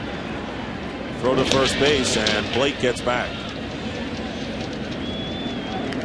John Smoltz, part of the Atlanta Braves 1995 World Championship team. Cy Young Award winner the following year, and an 8-time All-Star. There's a call strike. Good pitch, 2-2 to Russell Martin. And one of the better all-around athletes to ever play this game. Bobby Cox said very early on in John Smoltz's career, if he would have elected to be an outfielder, he would have made a great major league center fielder. Could swing the bat, he could run. Obviously, he can throw. And going around is Russell Martin. So Smoltz, after giving up the infield hit, back-to-back strikeouts, Belliard and Martin, and there are 2 down.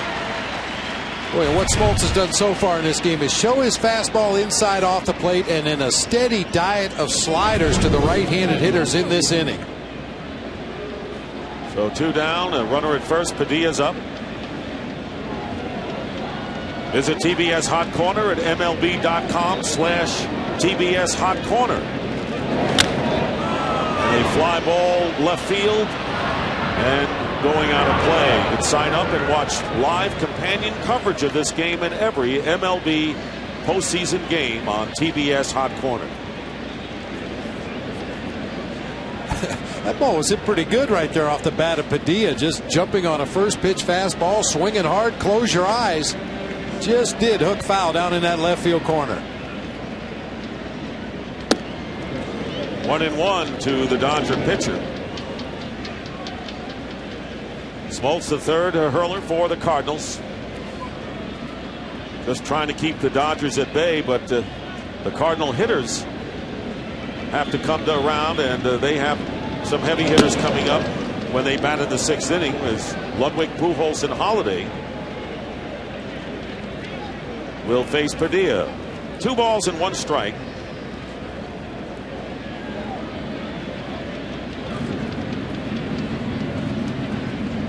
Manny Ramirez, who struggled down the stretch and in the early part of this series until tonight, back-to-back doubles and a foul off the chest protector. It looked like a home plate umpire, Mike Everett, or his mask, and it was the mask. Now he's taking a little inventory back there right now just to make sure everything's where it's supposed to be. Man, rattle your cage. I don't think they're so excited that Mike Everett got hit with that foul tip. They're just excited that Padilla stayed alive and is at bat right here.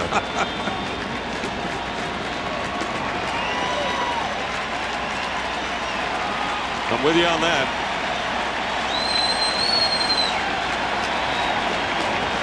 Lead by Blake at first. And just getting a piece of it to stay alive is Padilla.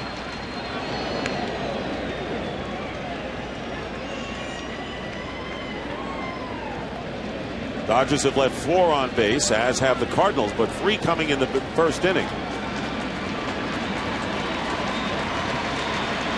And John Smoltz strikes out the side after giving up an infield hit. Ryan Ludwig, followed by Albert Pujols, and then Matt Holiday. Can the Cardinals generate anything? We'll find out when they come up in the 6th.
They have some heavy hitters up. You saw Albert Pujols in the on-deck circle. Ryan Ludwig will lead off, and then Matt Holliday will bat after Pujols against Vicente Padilla, who has been tremendous for the Dodgers in what they hope will be the clinching game here on the road. The first pitch 1-0 to Ludwig, who singled and bounced back to the mound. Boy, before that first pitch to Ludwig, Padilla had gone strike one to 14 of the 19 hitters he has faced in this ballgame. In there for the strike, 1-1 to Ludwig. Padilla was 12-6 on the season. But for the Dodgers, he was 4-0 in 7 starts. And a call, strike 2, 1-2, and he has the Cardinal hitters off balance at the plate.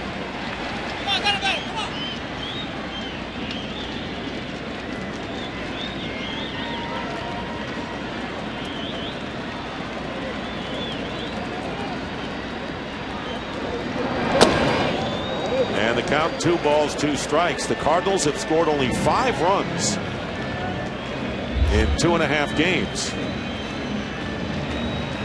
Pujols, who has one of the 3 hits tonight, waiting on deck, but right now the Cardinals need base runners, trailing by 4 runs.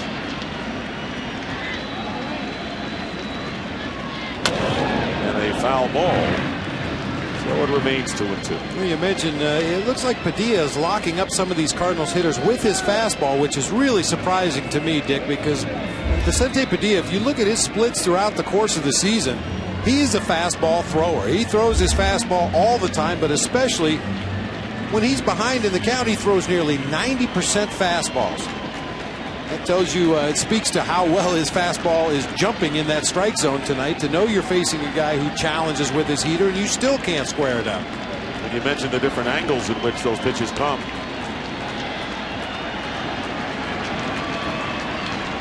Took off the slider to get to another fastball. And Ludwig shot to second base, Belliard over to first, and Ludwig is retired. There's 1 out. Well, here is tonight's power performance, brought to you by the new movie Astro Boy in theaters October 23rd. Talk about the power performances, the most RBIs since the year 2000 for Albert Pujols and Manny Ramirez. Haven't been as spectacular with the long ball as anticipated when the series started. Pujols with the 2 hits in the series, and Manny coming alive with a pair of doubles, including an RBI 2-bagger in the first tonight. Fastball, strike 1 to Albert, who is 1 for 2. Pujols came into the game with good success against Padilla, 4 for 9. So now he's 500, 5 for 10 against the veteran right-hander. And the count, 2 strikes now. Talked about the vaunted Dodger bullpen. Here is Padilla, who has 1 out in the 6th inning and a cushion of 4 runs. And that really sets it up for the Dodgers pen. Been a big part of their success thus far. 1-2 now to Pujols. Amongst the league leaders in 11 different categories. In fact, if you go back to 10 years, he would be a Triple Crown winner. Has more homers, the highest batting average, and more RBIs than anyone else in the league over the last decade.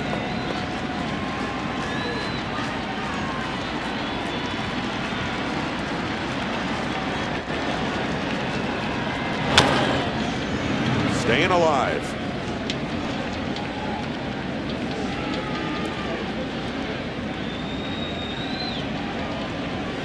Padilla doing everything in his power to keep Albert from extending his hands out over the plate. Every pitch has been on the inner third of the plate or further inside in this sequence.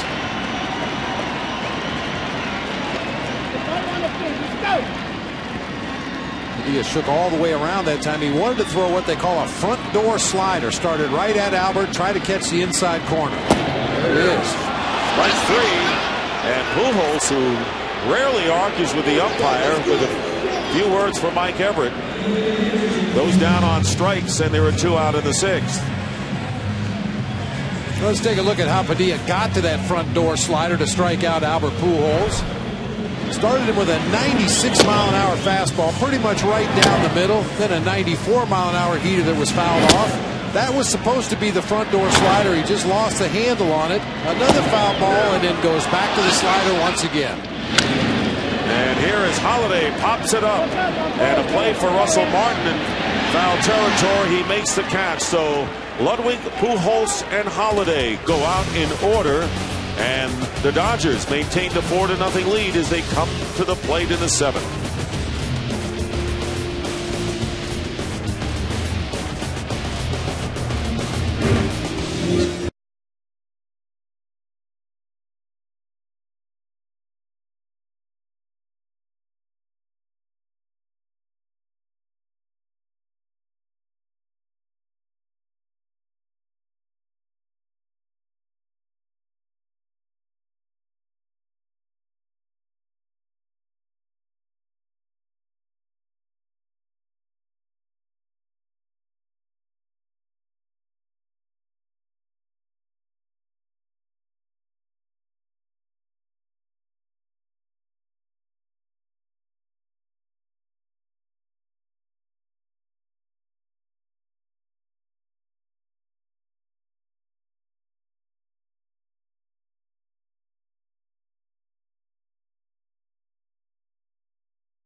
Courtesy of Sony PlayStation's MLB 09 The Show. And a look at this ballpark. Beautiful ballpark in downtown St. Louis. Took the place of the other Busch Stadium that was used for football as well as baseball. And of course, a long time ago, Old Sportsman's Park. Rafael Furcal, who has 2 hits and an RBI and 3 trips to the plate, fouls it off. And Bob, I was just thinking, last inning, Pujols comes up to the plate, silence here. Whoever would have thought that there would be no crowd reaction when this great slugger would come up, but that's the way this game has gone. It really has, Dick. It's just been a quiet night offensively. Tip your cap to Vicente Padilla for the game that he's pitched, but that being said, Albert Pujols specifically, and Matt Holliday, Ryan Ludwig, the other hitters in this Cardinals offense have battled against some tough pitching all year long and have managed to put up enough numbers and win enough ball games to be playing here in the postseason, but just cannot get on track against this Dodgers pitching staff in this series.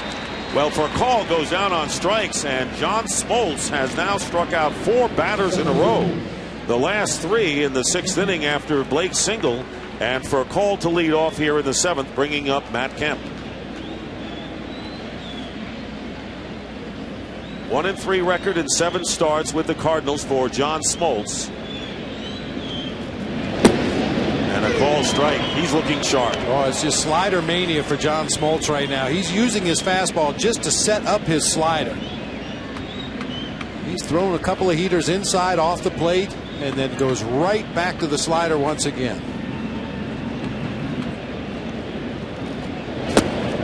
Slider. 0-2 with Ethier on deck.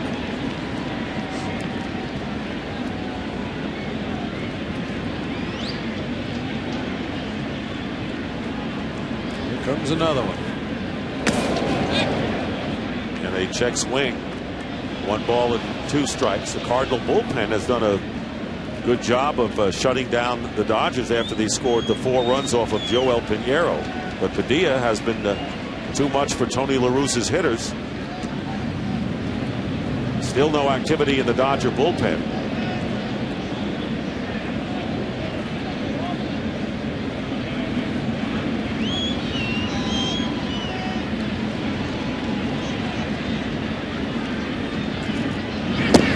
Two balls and 2 strikes. The Dodgers this year were 45-36 on the road, and only the Phillies and the Braves had a better road record than the Dodgers.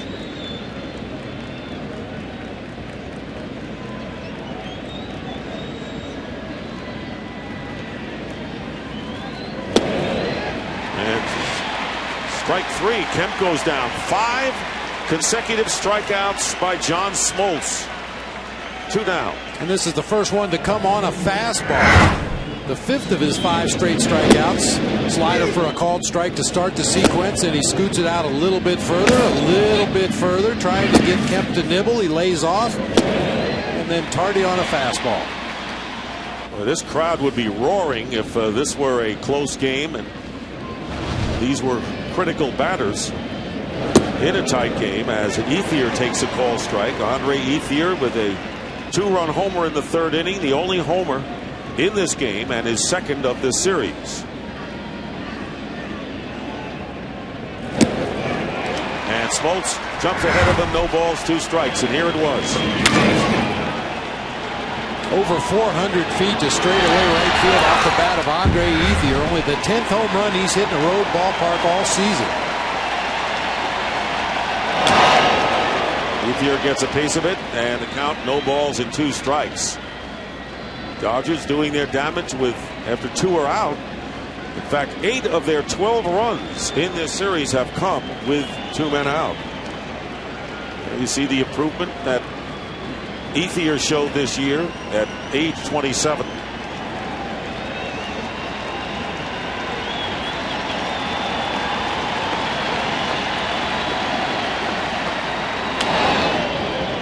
Out of play. Tried the same approach he used on Matt Kemp. Started Andre Ethier with 3 sliders down low in the zone to jump ahead 0-2, and then tried to sneak a fastball by him on the inside corner. Ethier was up to it and fouled it off.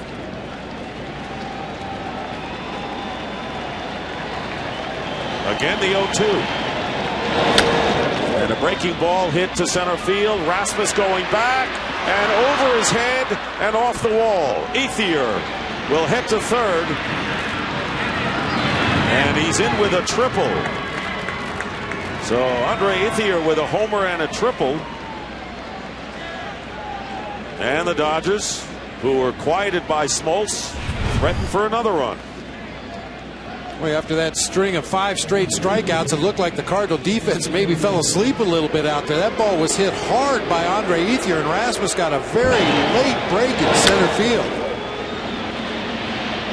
Ball shot over his head, bounces back over his head the other direction, and Ethier never stopped until he slid into 3rd base with a triple.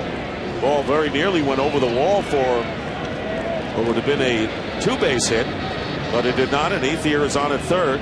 So 4 of the 9 Dodger hits are the extra base variety, and here is Manny Ramirez, who is 2 for 7 with a home run against John Smoltz, as a pair of doubles and a run batted in, and a big one in the 1st inning. At this point, that's been the only run the Dodgers have needed, but they've added some since. And he pops it behind the Cardinal dugout, out of play. Well, back in the 1st inning, Manny Ramirez got the scoring started after a Kemp infield single. Manny splits that gap in left center field. And the Dodgers took a 1-0 lead, and they have not looked back since.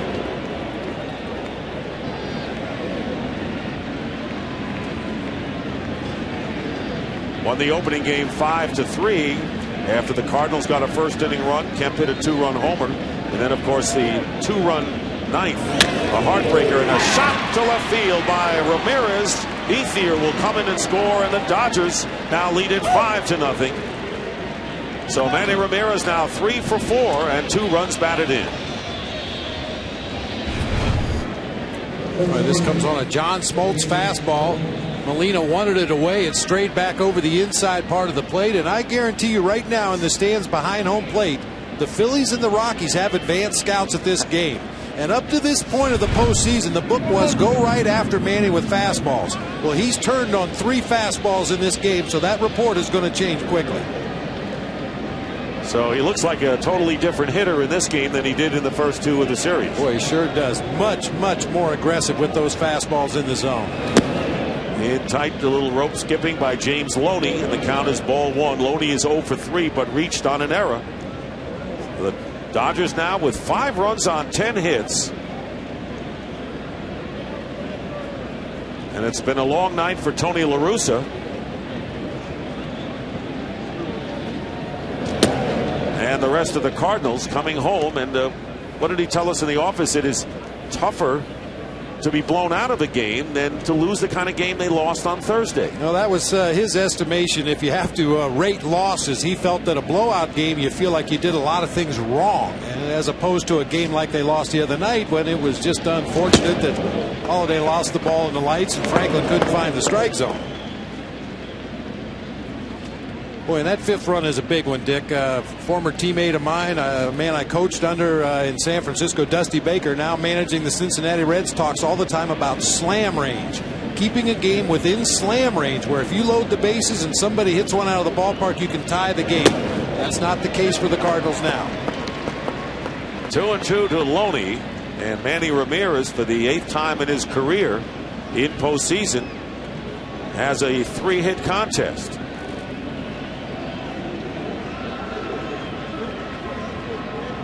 In fact, the number 3 and 4 hitters, Ethier and Ramirez, have 5 of the Dodger 10 hits. And a base hit to right field by Loney. And Manny will stop at second. So after John Smoltz struck out 5 in a row, Ethier tripled over the head of Colby Rasmus.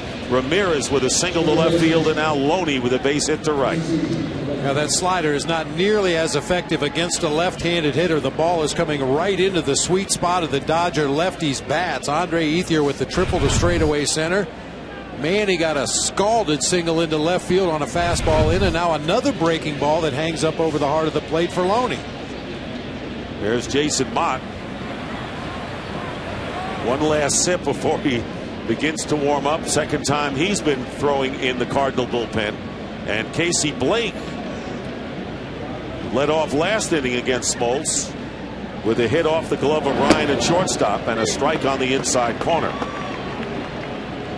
Well, these Dodgers have done a great job of quieting this crowd at Busch Stadium. Great fans here in St. Louis for decades.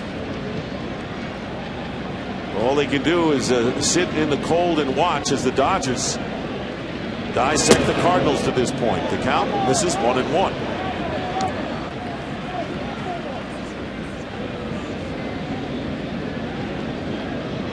If it ends tonight, a lot of these fans will be in Jupiter next spring, wearing their red and all the Cardinal jewelry to see the Cardinals in the Grapefruit League play. Foul back, 1-2 to Blake. I think they're in a little bit of a state of shock. This is a team that had pounded the ball all around Busch Park all summer long. And the offense just has not shown up, not only here tonight, but in the 2 games at Dodger Stadium. I mean, you have certain expectations as a fan when you follow your team all season long, the ebb and flow of the regular season. The one constant the Cardinals have had is the big guy down there at first base, and he's been held unbelievably quiet in this series. 2 for 9 is Albert Pujols in this series, and it's been a frustrating night. We've seen it on many occasions with the Cardinals disagreeing with some of the calls by Mike Everett behind the plate. Another foul ball as Blake keeps it going. 1-2. The Dodgers have 2 runners on. Ramirez at second and Loney at first. Yep. It's been a yawner for the Dodgers. And Casey Blake doing what he does best, seeing a lot of pitches every time he steps in that batter's box.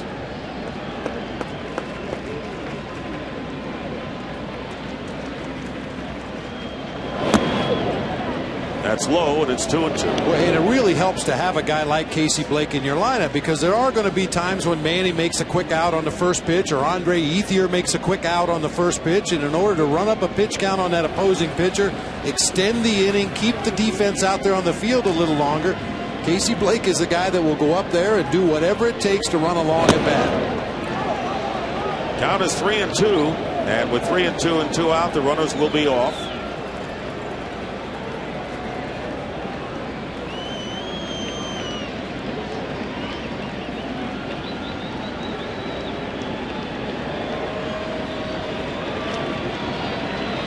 Manny with 2 runs batted in. He's off second, Loney off first. There go the runners, and a fly ball hit by Blake to left field. Holiday is there, and that'll do it, but the Dodgers get another run, and it was another 2-out run, and it's 5-0. Cardinals 7th coming up.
Right down the line, it may go. Go crazy, folks. Go crazy. And the Cardinals have won the game on a home run by the Wizards. The only time the Cardinals came back from an 0-2 deficit, the great Jack Buck with one of his fabulous patented calls, and won 4 straight against the Dodgers. Ozzie Smith, first career left-handed home run off of Tom Niedenfuer. Over 7,000 career plate appearances for Ozzie Smith. Only 5 home runs as a left-handed hitter. None bigger than that. And there you saw the double-barreled action for the Dodgers in the bullpen. Ronald Belisario, the righty, and Hong-Chi Kuo, the left-hander, as Colby Rasmus takes a strike. Rasmus has walked and doubled. Padilla has allowed only 3 hits tonight.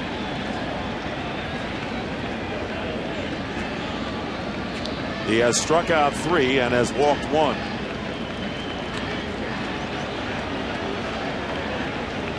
So Padilla working into the 7th inning. Has gone 8 innings twice this season. But this will be his last inning with the Dodgers getting ready to go to the bullpen. Well, even with a 5-run cushion for wiggle room, there's some activity down there in that Dodgers bullpen. We're in the scripted part of the game for Joe Torre using that bullpen. And I think Padilla is going to be on a very short leash from this point forward. I think they've gotten a lot more out of him tonight than they ever expected. Here's the 1-2 pitch, and it's fouled off. Padilla wasn't even on the roster until August the 19th. So you can pick up some players that will help you in postseason play in the latter part of the season. And when Kuroda went out after being hit on a line drive, and that was a scary moment indeed.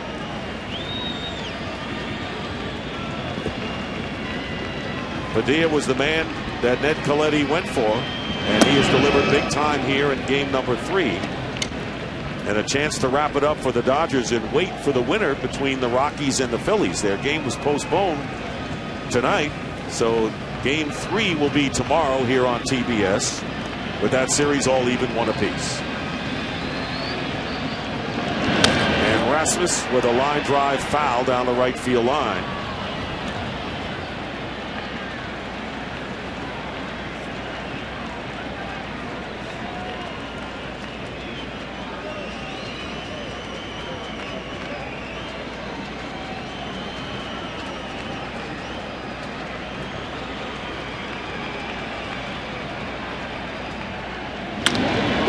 In the air to center left field, and Manny Ramirez back to make the catch. 1 out. Vicente Padilla. Story of this game so far, Vicente Padilla has pitched the game of his life against this vaunted Cardinals offense. A lot of weak ground balls to the infield. Had his strikeout pitch working when he's needed it the most, and throughout the entire ball game has challenged to excess with his fastball with great success. Yadier Molina 0 for 2 has hit the ball on the ground twice. 1 out in the 7th inning and a call strike, and it was kind of an omen, Bob, that in the 1st inning the Cardinals had their best chance. Back-to-back singles by Ludwig and Pujols, and then Matt Holliday hit back to the mound, reminiscent of the 1st inning the other game, and with 2 out, Molina grounded out to end the threat with the bases loaded. Only 1 base hit since that 1st inning. The Rasmus double back in the 4th, and only 1 walk in the ball game coming to Rasmus back in the 1st inning. So Padilla pitching in his first postseason in 11 big league seasons. 221 career starts in the regular season. And looking to apply the clincher in this game. 1-2 the count to Molina.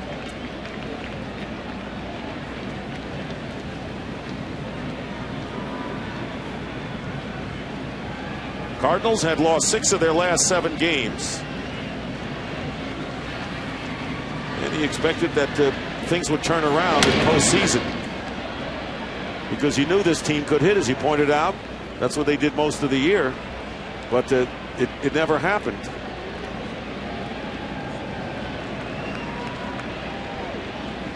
Scoring just 5 runs in 24 1/3 innings.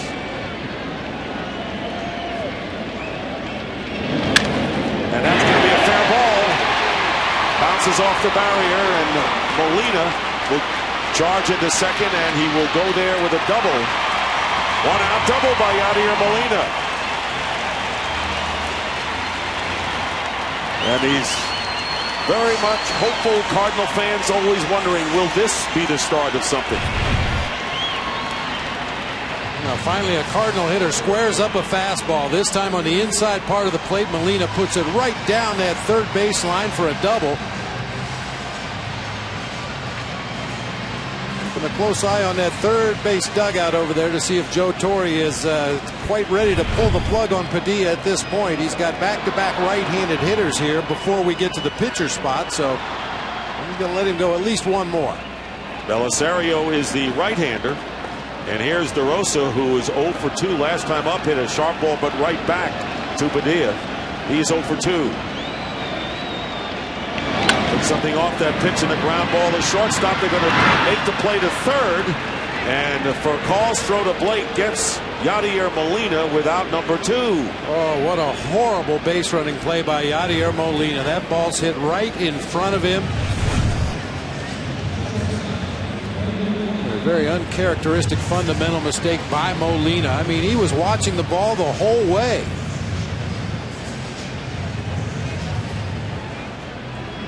And the Cardinals are just not playing alert baseball with all of the lack of offense.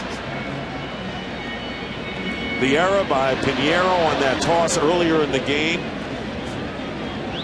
from Pujols. It didn't really result in anything, but it's just an indication of the way their head has been in this game. And time called. Well, you like your players to be aggressive, but there has to be some forethought and some intelligence involved, and that was just a horrible base running play by Molina. Nowhere to go on that ball. You just hold your position at second base and force for a call to throw across the diamond to get DeRosa at first base. You're still in scoring position, and now it's going to take an extra base hit or a couple of base hits to get that runner home from first. Strike one to DeRosa, or that is Ryan, and on deck is Julio Lugo. And if Ryan can reach, Lugo will bat for John Smoltz. No balls and 1 strike, 2 outs, and DeRosa on at first on a fielder's choice. 5-0, the Dodgers lead. The bat goes flying and the ball's fouled off to the right.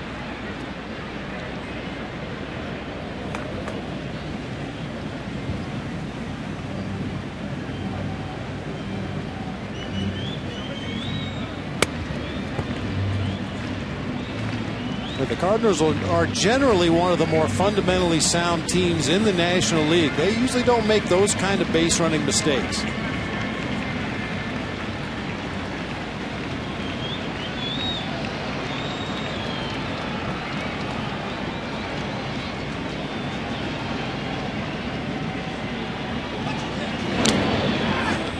Unable to hold on to it is Martin. So Ryan stays alive. He's 0 for 2 tonight. Twice has hit the ball to second.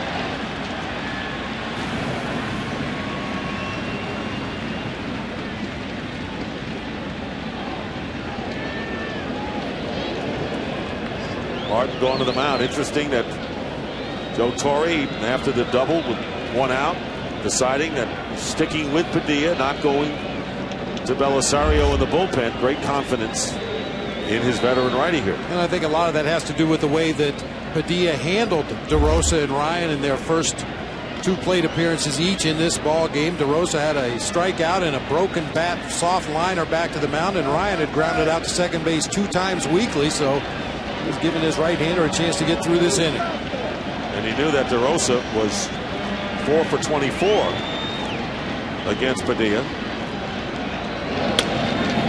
In the air to center field, Matt Kemp comes on in and makes the catch. The Cardinals lead 1, and we move to the 8th inning. It's been all Dodgers, 5-0.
NLDS is presented by BlackBerry. And the biggest challenge that Vicente Padilla has faced so far in this ball game doesn't come from the Cardinals offense.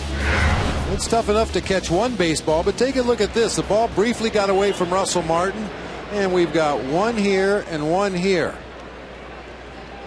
And they both fire him at Vicente at the same time. Heads up. What are you trying to do to me? Probably his first words when he came back to the dugout. So here in the 8th inning, Jason Mott is the 4th pitcher of the night for the Cardinals, and Ronnie Belliard with a big hopper to Brendan Ryan, 1 away in the 8th inning. Dodgers scoring a run in the first on Ramirez gap double to left center field. 2 more in the third on Andre Ethier's 2nd home run of the series, and then for Call, he has been damaging to the Cardinals throughout the series with an RBI single in the 4th before the single by Manny, his 2nd RBI last inning. Here's Russell Martin, 0 for 3 tonight, and 1 for 8 in this series. Boy, and fastballs seems to be the theme of the evening, and Jason Mott, another guy that can rush it up there, has touched triple digits on several occasions this year with his fastball. 1 ball and 1 strike. Dodgers have Jim Thome on deck, and George Sherrill working in the bullpen, and that's the script for Joe Torre, and the pitch is fouled away by Martin. 1 ball and 2 strikes.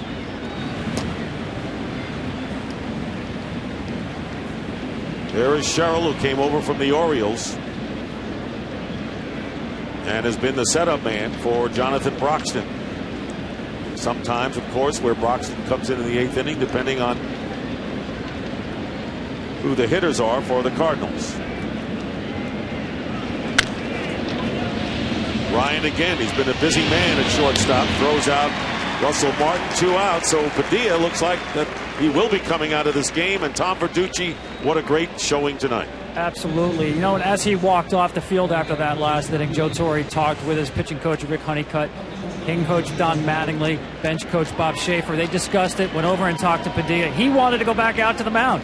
He still feels fresh. He's getting near 100 pitches. Joe Torre said, thanks for the effort. We're going to the bullpen. Sherrill with Broxton behind him. All right, thank you, Tom. Sports Illustrated's Tom Verducci down on the field as Joe Torre's club approaching a 3-game sweep. Jim Thome pinch hitting and playing perfectly on the outfield grass, shaded towards second, was Ryan, who handles all 3 assists. A 1-2-3 inning, and the Cardinals bat here in the 8th.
Cardinals have been the victims of outstanding pitching by Vicente Padilla, who in 7 innings gave up 4 hits and no runs, as George Sherrill comes in here in the 8th inning, and Jason LaRue will be pinch hitting. There are Sherrill's numbers. He earned the win in Game 2, pitched the 9th inning before the Dodgers rallied to win in the bottom of the 9th on Mark Loretta's RBI single. Had 30 appearances for the Dodgers this year with an 0.65 earned run average after coming over on a deal from the Baltimore Orioles. So here is LaRue, who was 0 for 1 in his experience against Sherrill and was 0 for 8 this year as a pinch hitter. Backup catcher behind Molina, started 26 games this year. First pitch, ball 1. You look at the other right-handed hitters that Tony La Russa had available. Troy Glaus, a man I'm sure he's going to save if there is an RBI situation or a possibility where a home run could get the Cardinals back in this game. Julio Lugo has not fared much better against George Sherrill or on the season as a pinch hitter. Fly ball hit to shallow right field. Belliard going back to make the catch. And LaRue is retired for out number 1.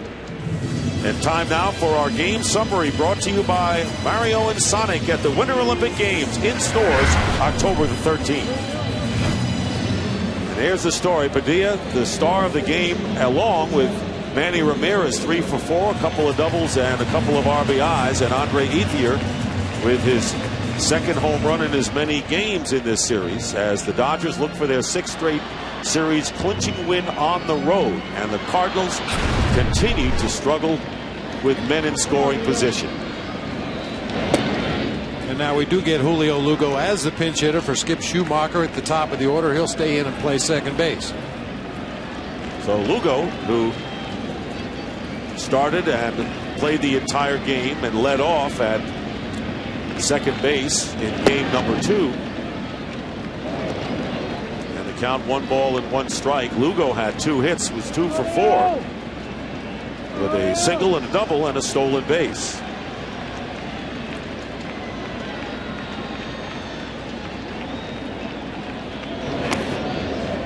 Check the swing, and the count 2-1 to Lugo. Good job, Bob. Vicente Padilla, who since joining the Dodgers 4-0 and headed for a win here in postseason, his first ever. Ryan Ludwig, of course, on deck with 1 out. The count 2-1 to Lugo, and that's down low, 3-1. In case you're wondering, the Cardinals' biggest rally in the late innings this year has been by 4 runs. That was against the Mets way back in April. You just mentioned they're out of the Grand Slam range as Lugo draws a 1-out walk.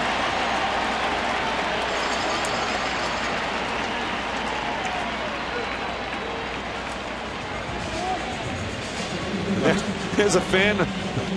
I still have enough energy to wave a little towel. Come on. But 2 of the best at bats we've seen in this ball game by the Cardinals offensively came from 2 guys off the bench. Joe Thurston ran the count to full before taking a called 3rd strike, and now Lugo drawing only the 2nd base on balls the Cardinals have mustered against the Dodgers pitching tonight. Ryan Ludwig is 1 for 3 with a 1st inning single. Al and Lugo, who also was on the Red Sox. So we have 2 former Red Sox, and Smoltz and Lugo, picked up by the Cardinals and contributing as Albert Pujols waiting on deck. The 2 closers for the respective teams are warming up in their bullpens. Jonathan Broxton and Ryan Franklin. Big cut by Ludwig, fouled off 0-2. How about the Dodger bullpen? Well, talked about it at the top, Bob. Yeah, they've gotten good starting pitching, and we've mentioned that scripted close to the ball game for Joe Torre. He can get 6 strong innings out of his starting pitcher. He can patch it together with Belisario, Sherrill, and the big boy Jonathan Broxton to close it out. And a foul ball, and the Dodgers go on and wrap this game up. They're going to have plenty of time to rest and get everything ready for the National League Championship Series. Yeah, depending on that weather in Colorado, it may be a long wait before they play competitive baseball again.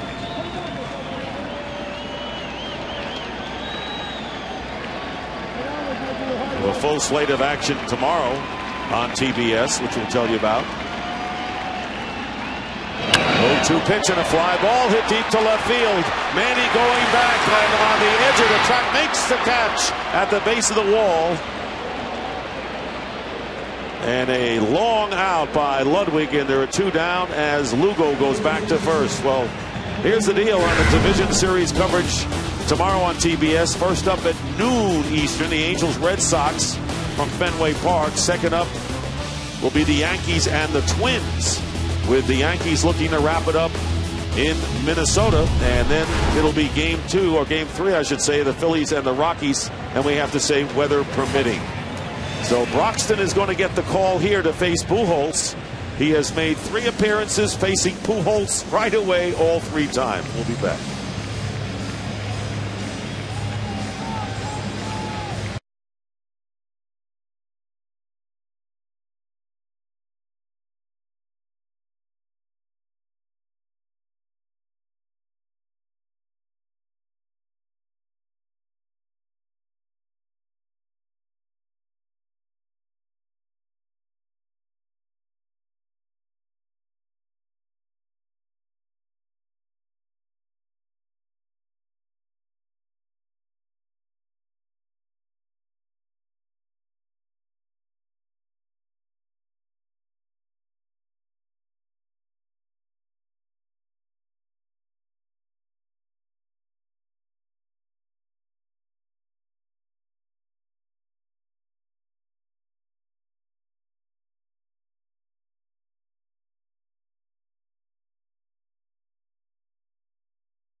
Side of the middle. Don't miss the new series premiere of Men of a Certain Age, December 7th at 10, 9 Central, only on TNT.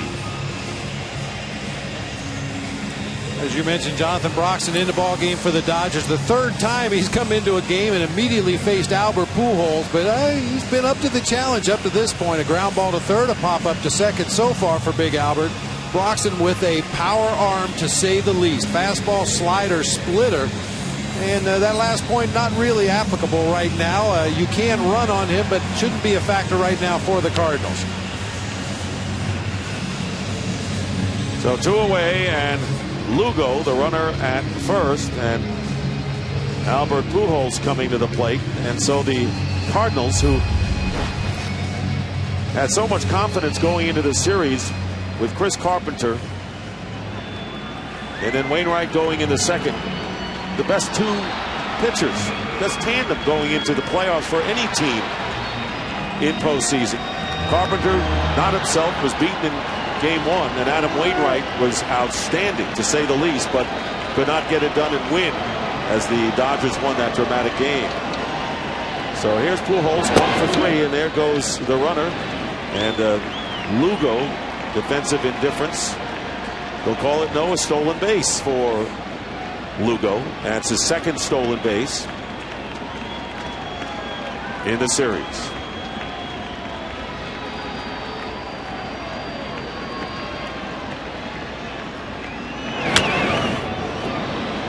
Foul fly, chasing James Loney at the barrier, but it's about 6 rows in.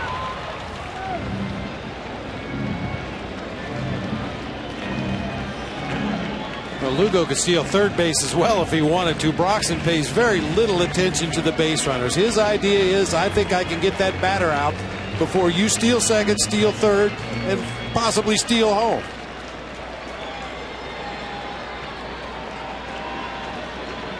Was not a save opportunity, but he did have a 4-out save in game number 1.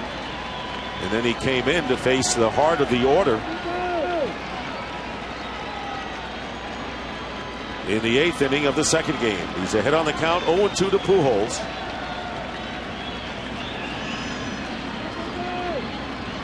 Who is 2 for 9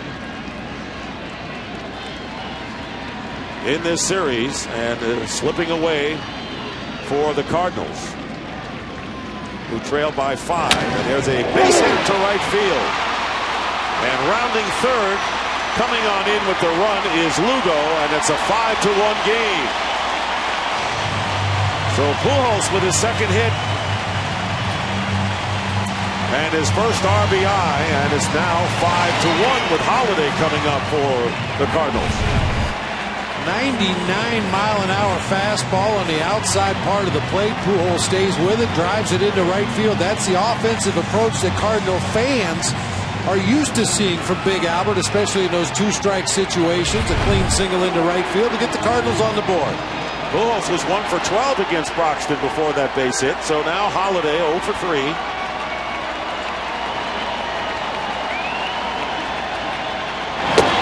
That is only the second 2-out run of the series for the Cardinals.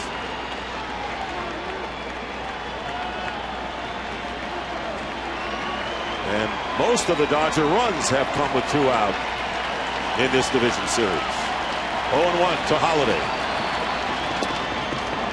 Fake throw and a swing and a miss. No balls and 2 strikes.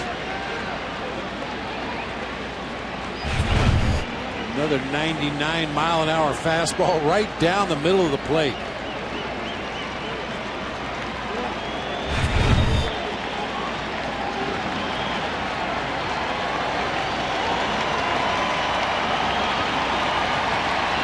Broxton's 0-2 to Holiday. Fouls it on the screen.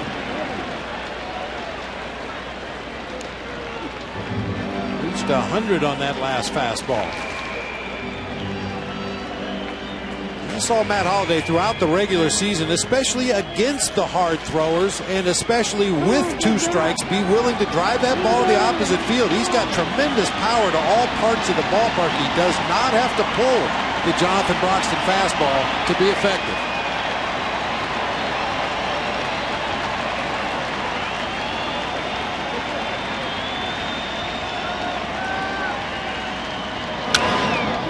And he goes the opposite way, a fly ball, but Ethier coming over should handle this one, and he does to retire the side.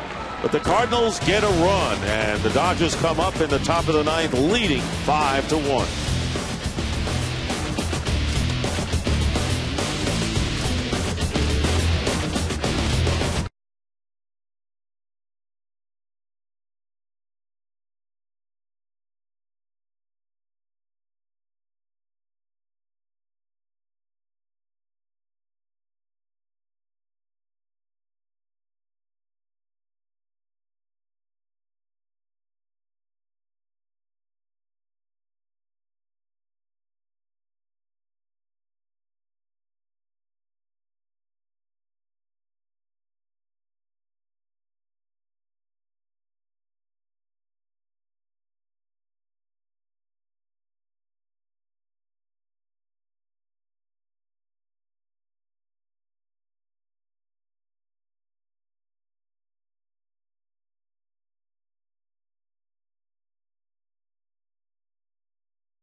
come up in the top of the ninth, leading 5-1, just 3 outs away from wrapping it up. Julio Lugo replaces Skip Schumacher at second base.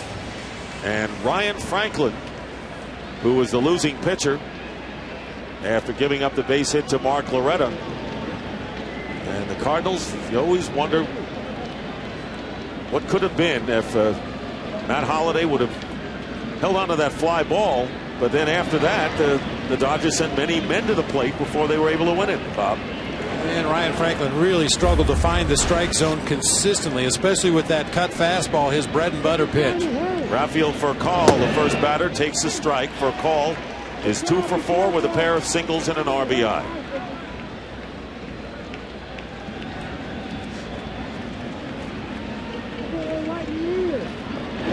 Breaking ball, slapped to shortstop, and Ryan makes the play.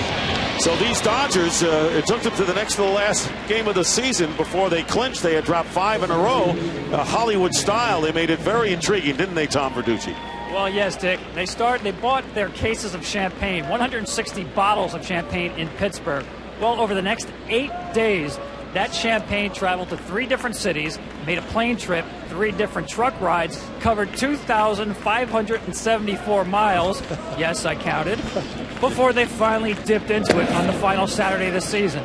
Well, yesterday, they went out, bought 216 bottles of champagne, 36 cases of beer, and they hope to break into that stash after 3 more outs tonight. Tom, I think you're going to break into 100 bottles of beer on the wall. The way that count was going.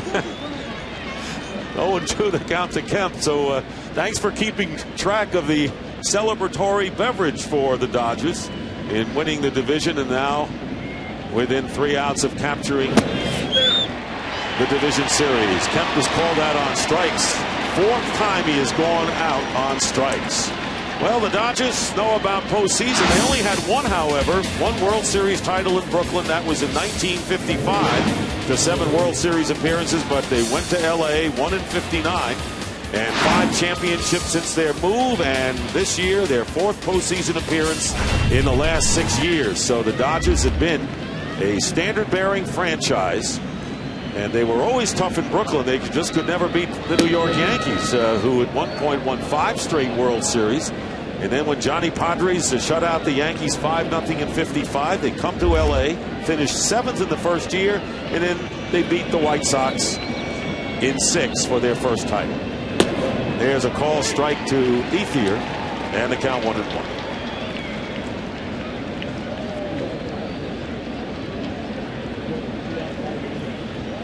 Two away in the 9th inning, and the Cardinals trailing by 4 runs. Ryan Franklin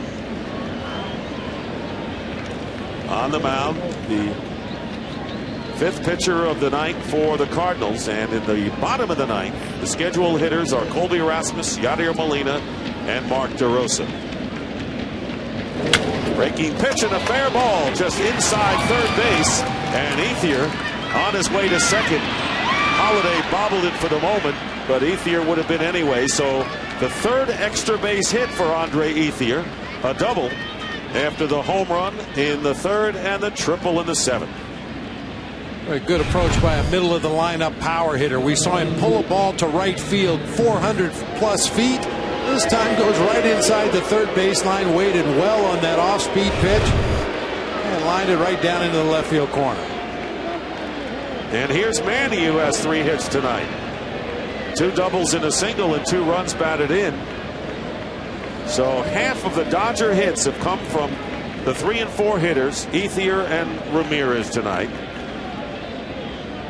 As Molina discusses pitching to Ramirez with Ryan Franklin. It'd be interesting to see if they go after him here. You know, we asked Tony La Russa, if Manny Ramirez had been swinging the bat the way Manny Ramirez is capable, would you have walked him intentionally the way the Dodgers have walked Albert Pujols? And he said, yeah, if Manny was Manny, absolutely, we would have walked him. Well, Manny looks a lot more like Manny in this game with 3 base hits, but they're going right after him with first base open here. And Manny Ramirez had told everybody, just watch me in postseason. It just took him to the 3rd game before he exploded. But if the Dodgers think this is just the start of the good things, they're in good shape in the championship series. And they call strike 1-1. Keep in mind that the Cardinals' biggest late-inning rally, 4 runs, and of course, you know, there are always miracles in this game. We've seen it many times. I talked earlier about how important that 5th run was for the Dodgers to put the game out of slam range. Well, that run that the Cardinals were able to push across in the 8th brought it back within slam range. And off the end of the bat to Lugo at second, and the side is retired. 1 hit, 1 left, and the Cardinals come up for their last chance in 09.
Defensive replacements. Juan Pierre goes into left, replacing Manny Ramirez, and Orlando Hudson is the new second baseman with the Belliard out.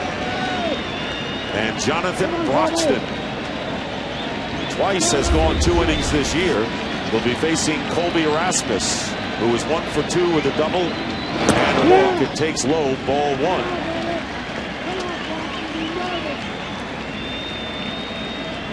Rasmus 1 for 1 against Broxton. Yadier Molina and Mark DeRosa will follow. 5-1, the Dodgers lead. Trying to wrap it up and sweep the Cardinals. And looking for their 3rd postseason sweep in their history. Got to go back to 1963. Sandy Koufax was brilliant as the Dodgers swept the Yankees in the World Series.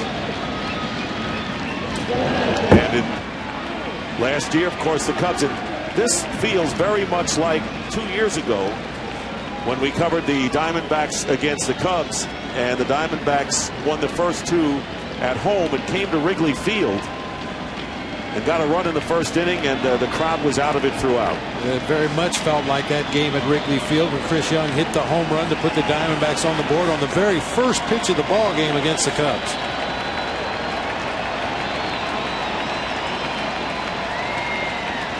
Two and 1 to Rasmus. Fastball, and the count even 2-2 on the strike.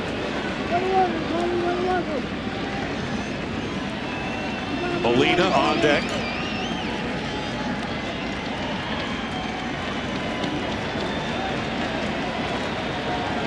Chilly night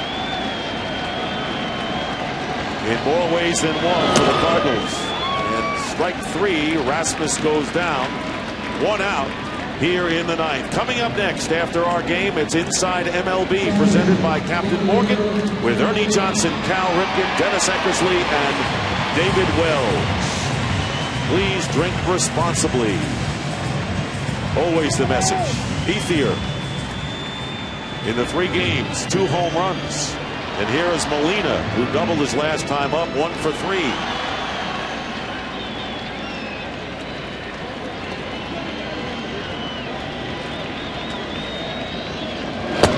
And there's a call strike. So the Cardinals surprised everyone.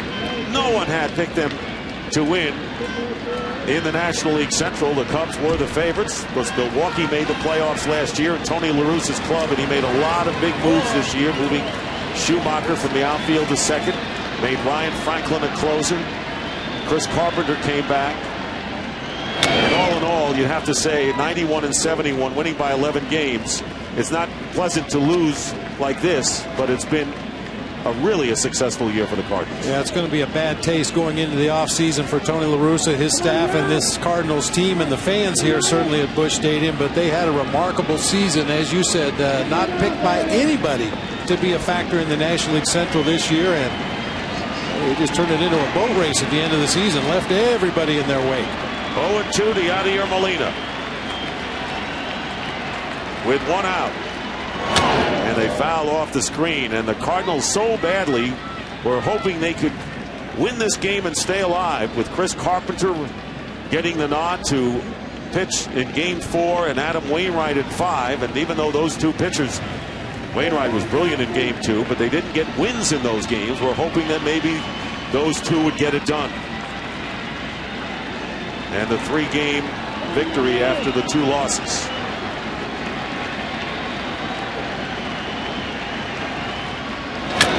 Slow hit ball as the bat gets shattered, and Yadier Molina will be safe on the infield hit on the swinging bunt.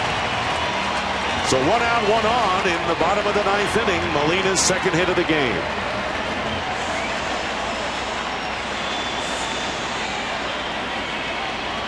And Mark DeRosa, who was hitless in 3 trips, coming up, and a meeting at the mound.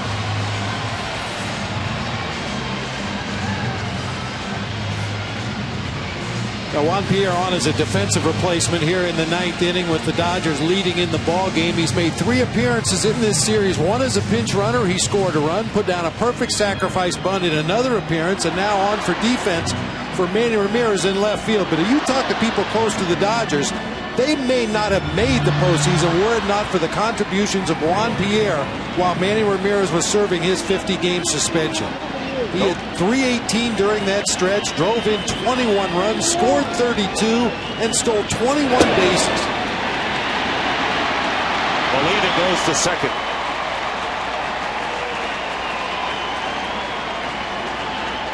And no stolen base as Molina moves into second. So the count 0-1. 1 out, runner at second. Broxton trying to finish off the Cardinals, and a comebacker, and DeRosa will be out for out number 2. Molina stays at second, and now the Cardinals down to their last out. Well, let's look ahead now as the Dodgers are 1 out away and leading 5-1.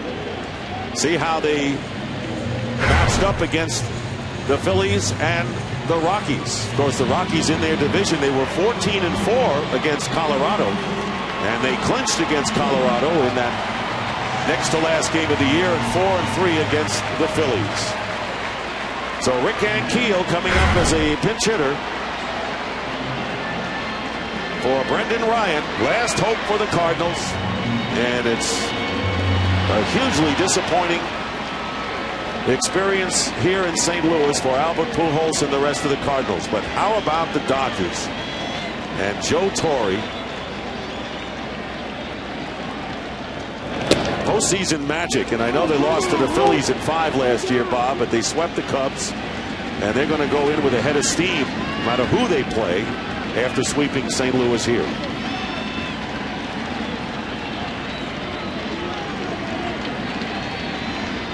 No balls and a strike. And a call strike. Dodgers have won each of their last 5 games in which they've had a chance to clinch on the road. And you got to go back to the 1965 World Series when Sandy Koufax beat Jim Cotton in the 7th and deciding game.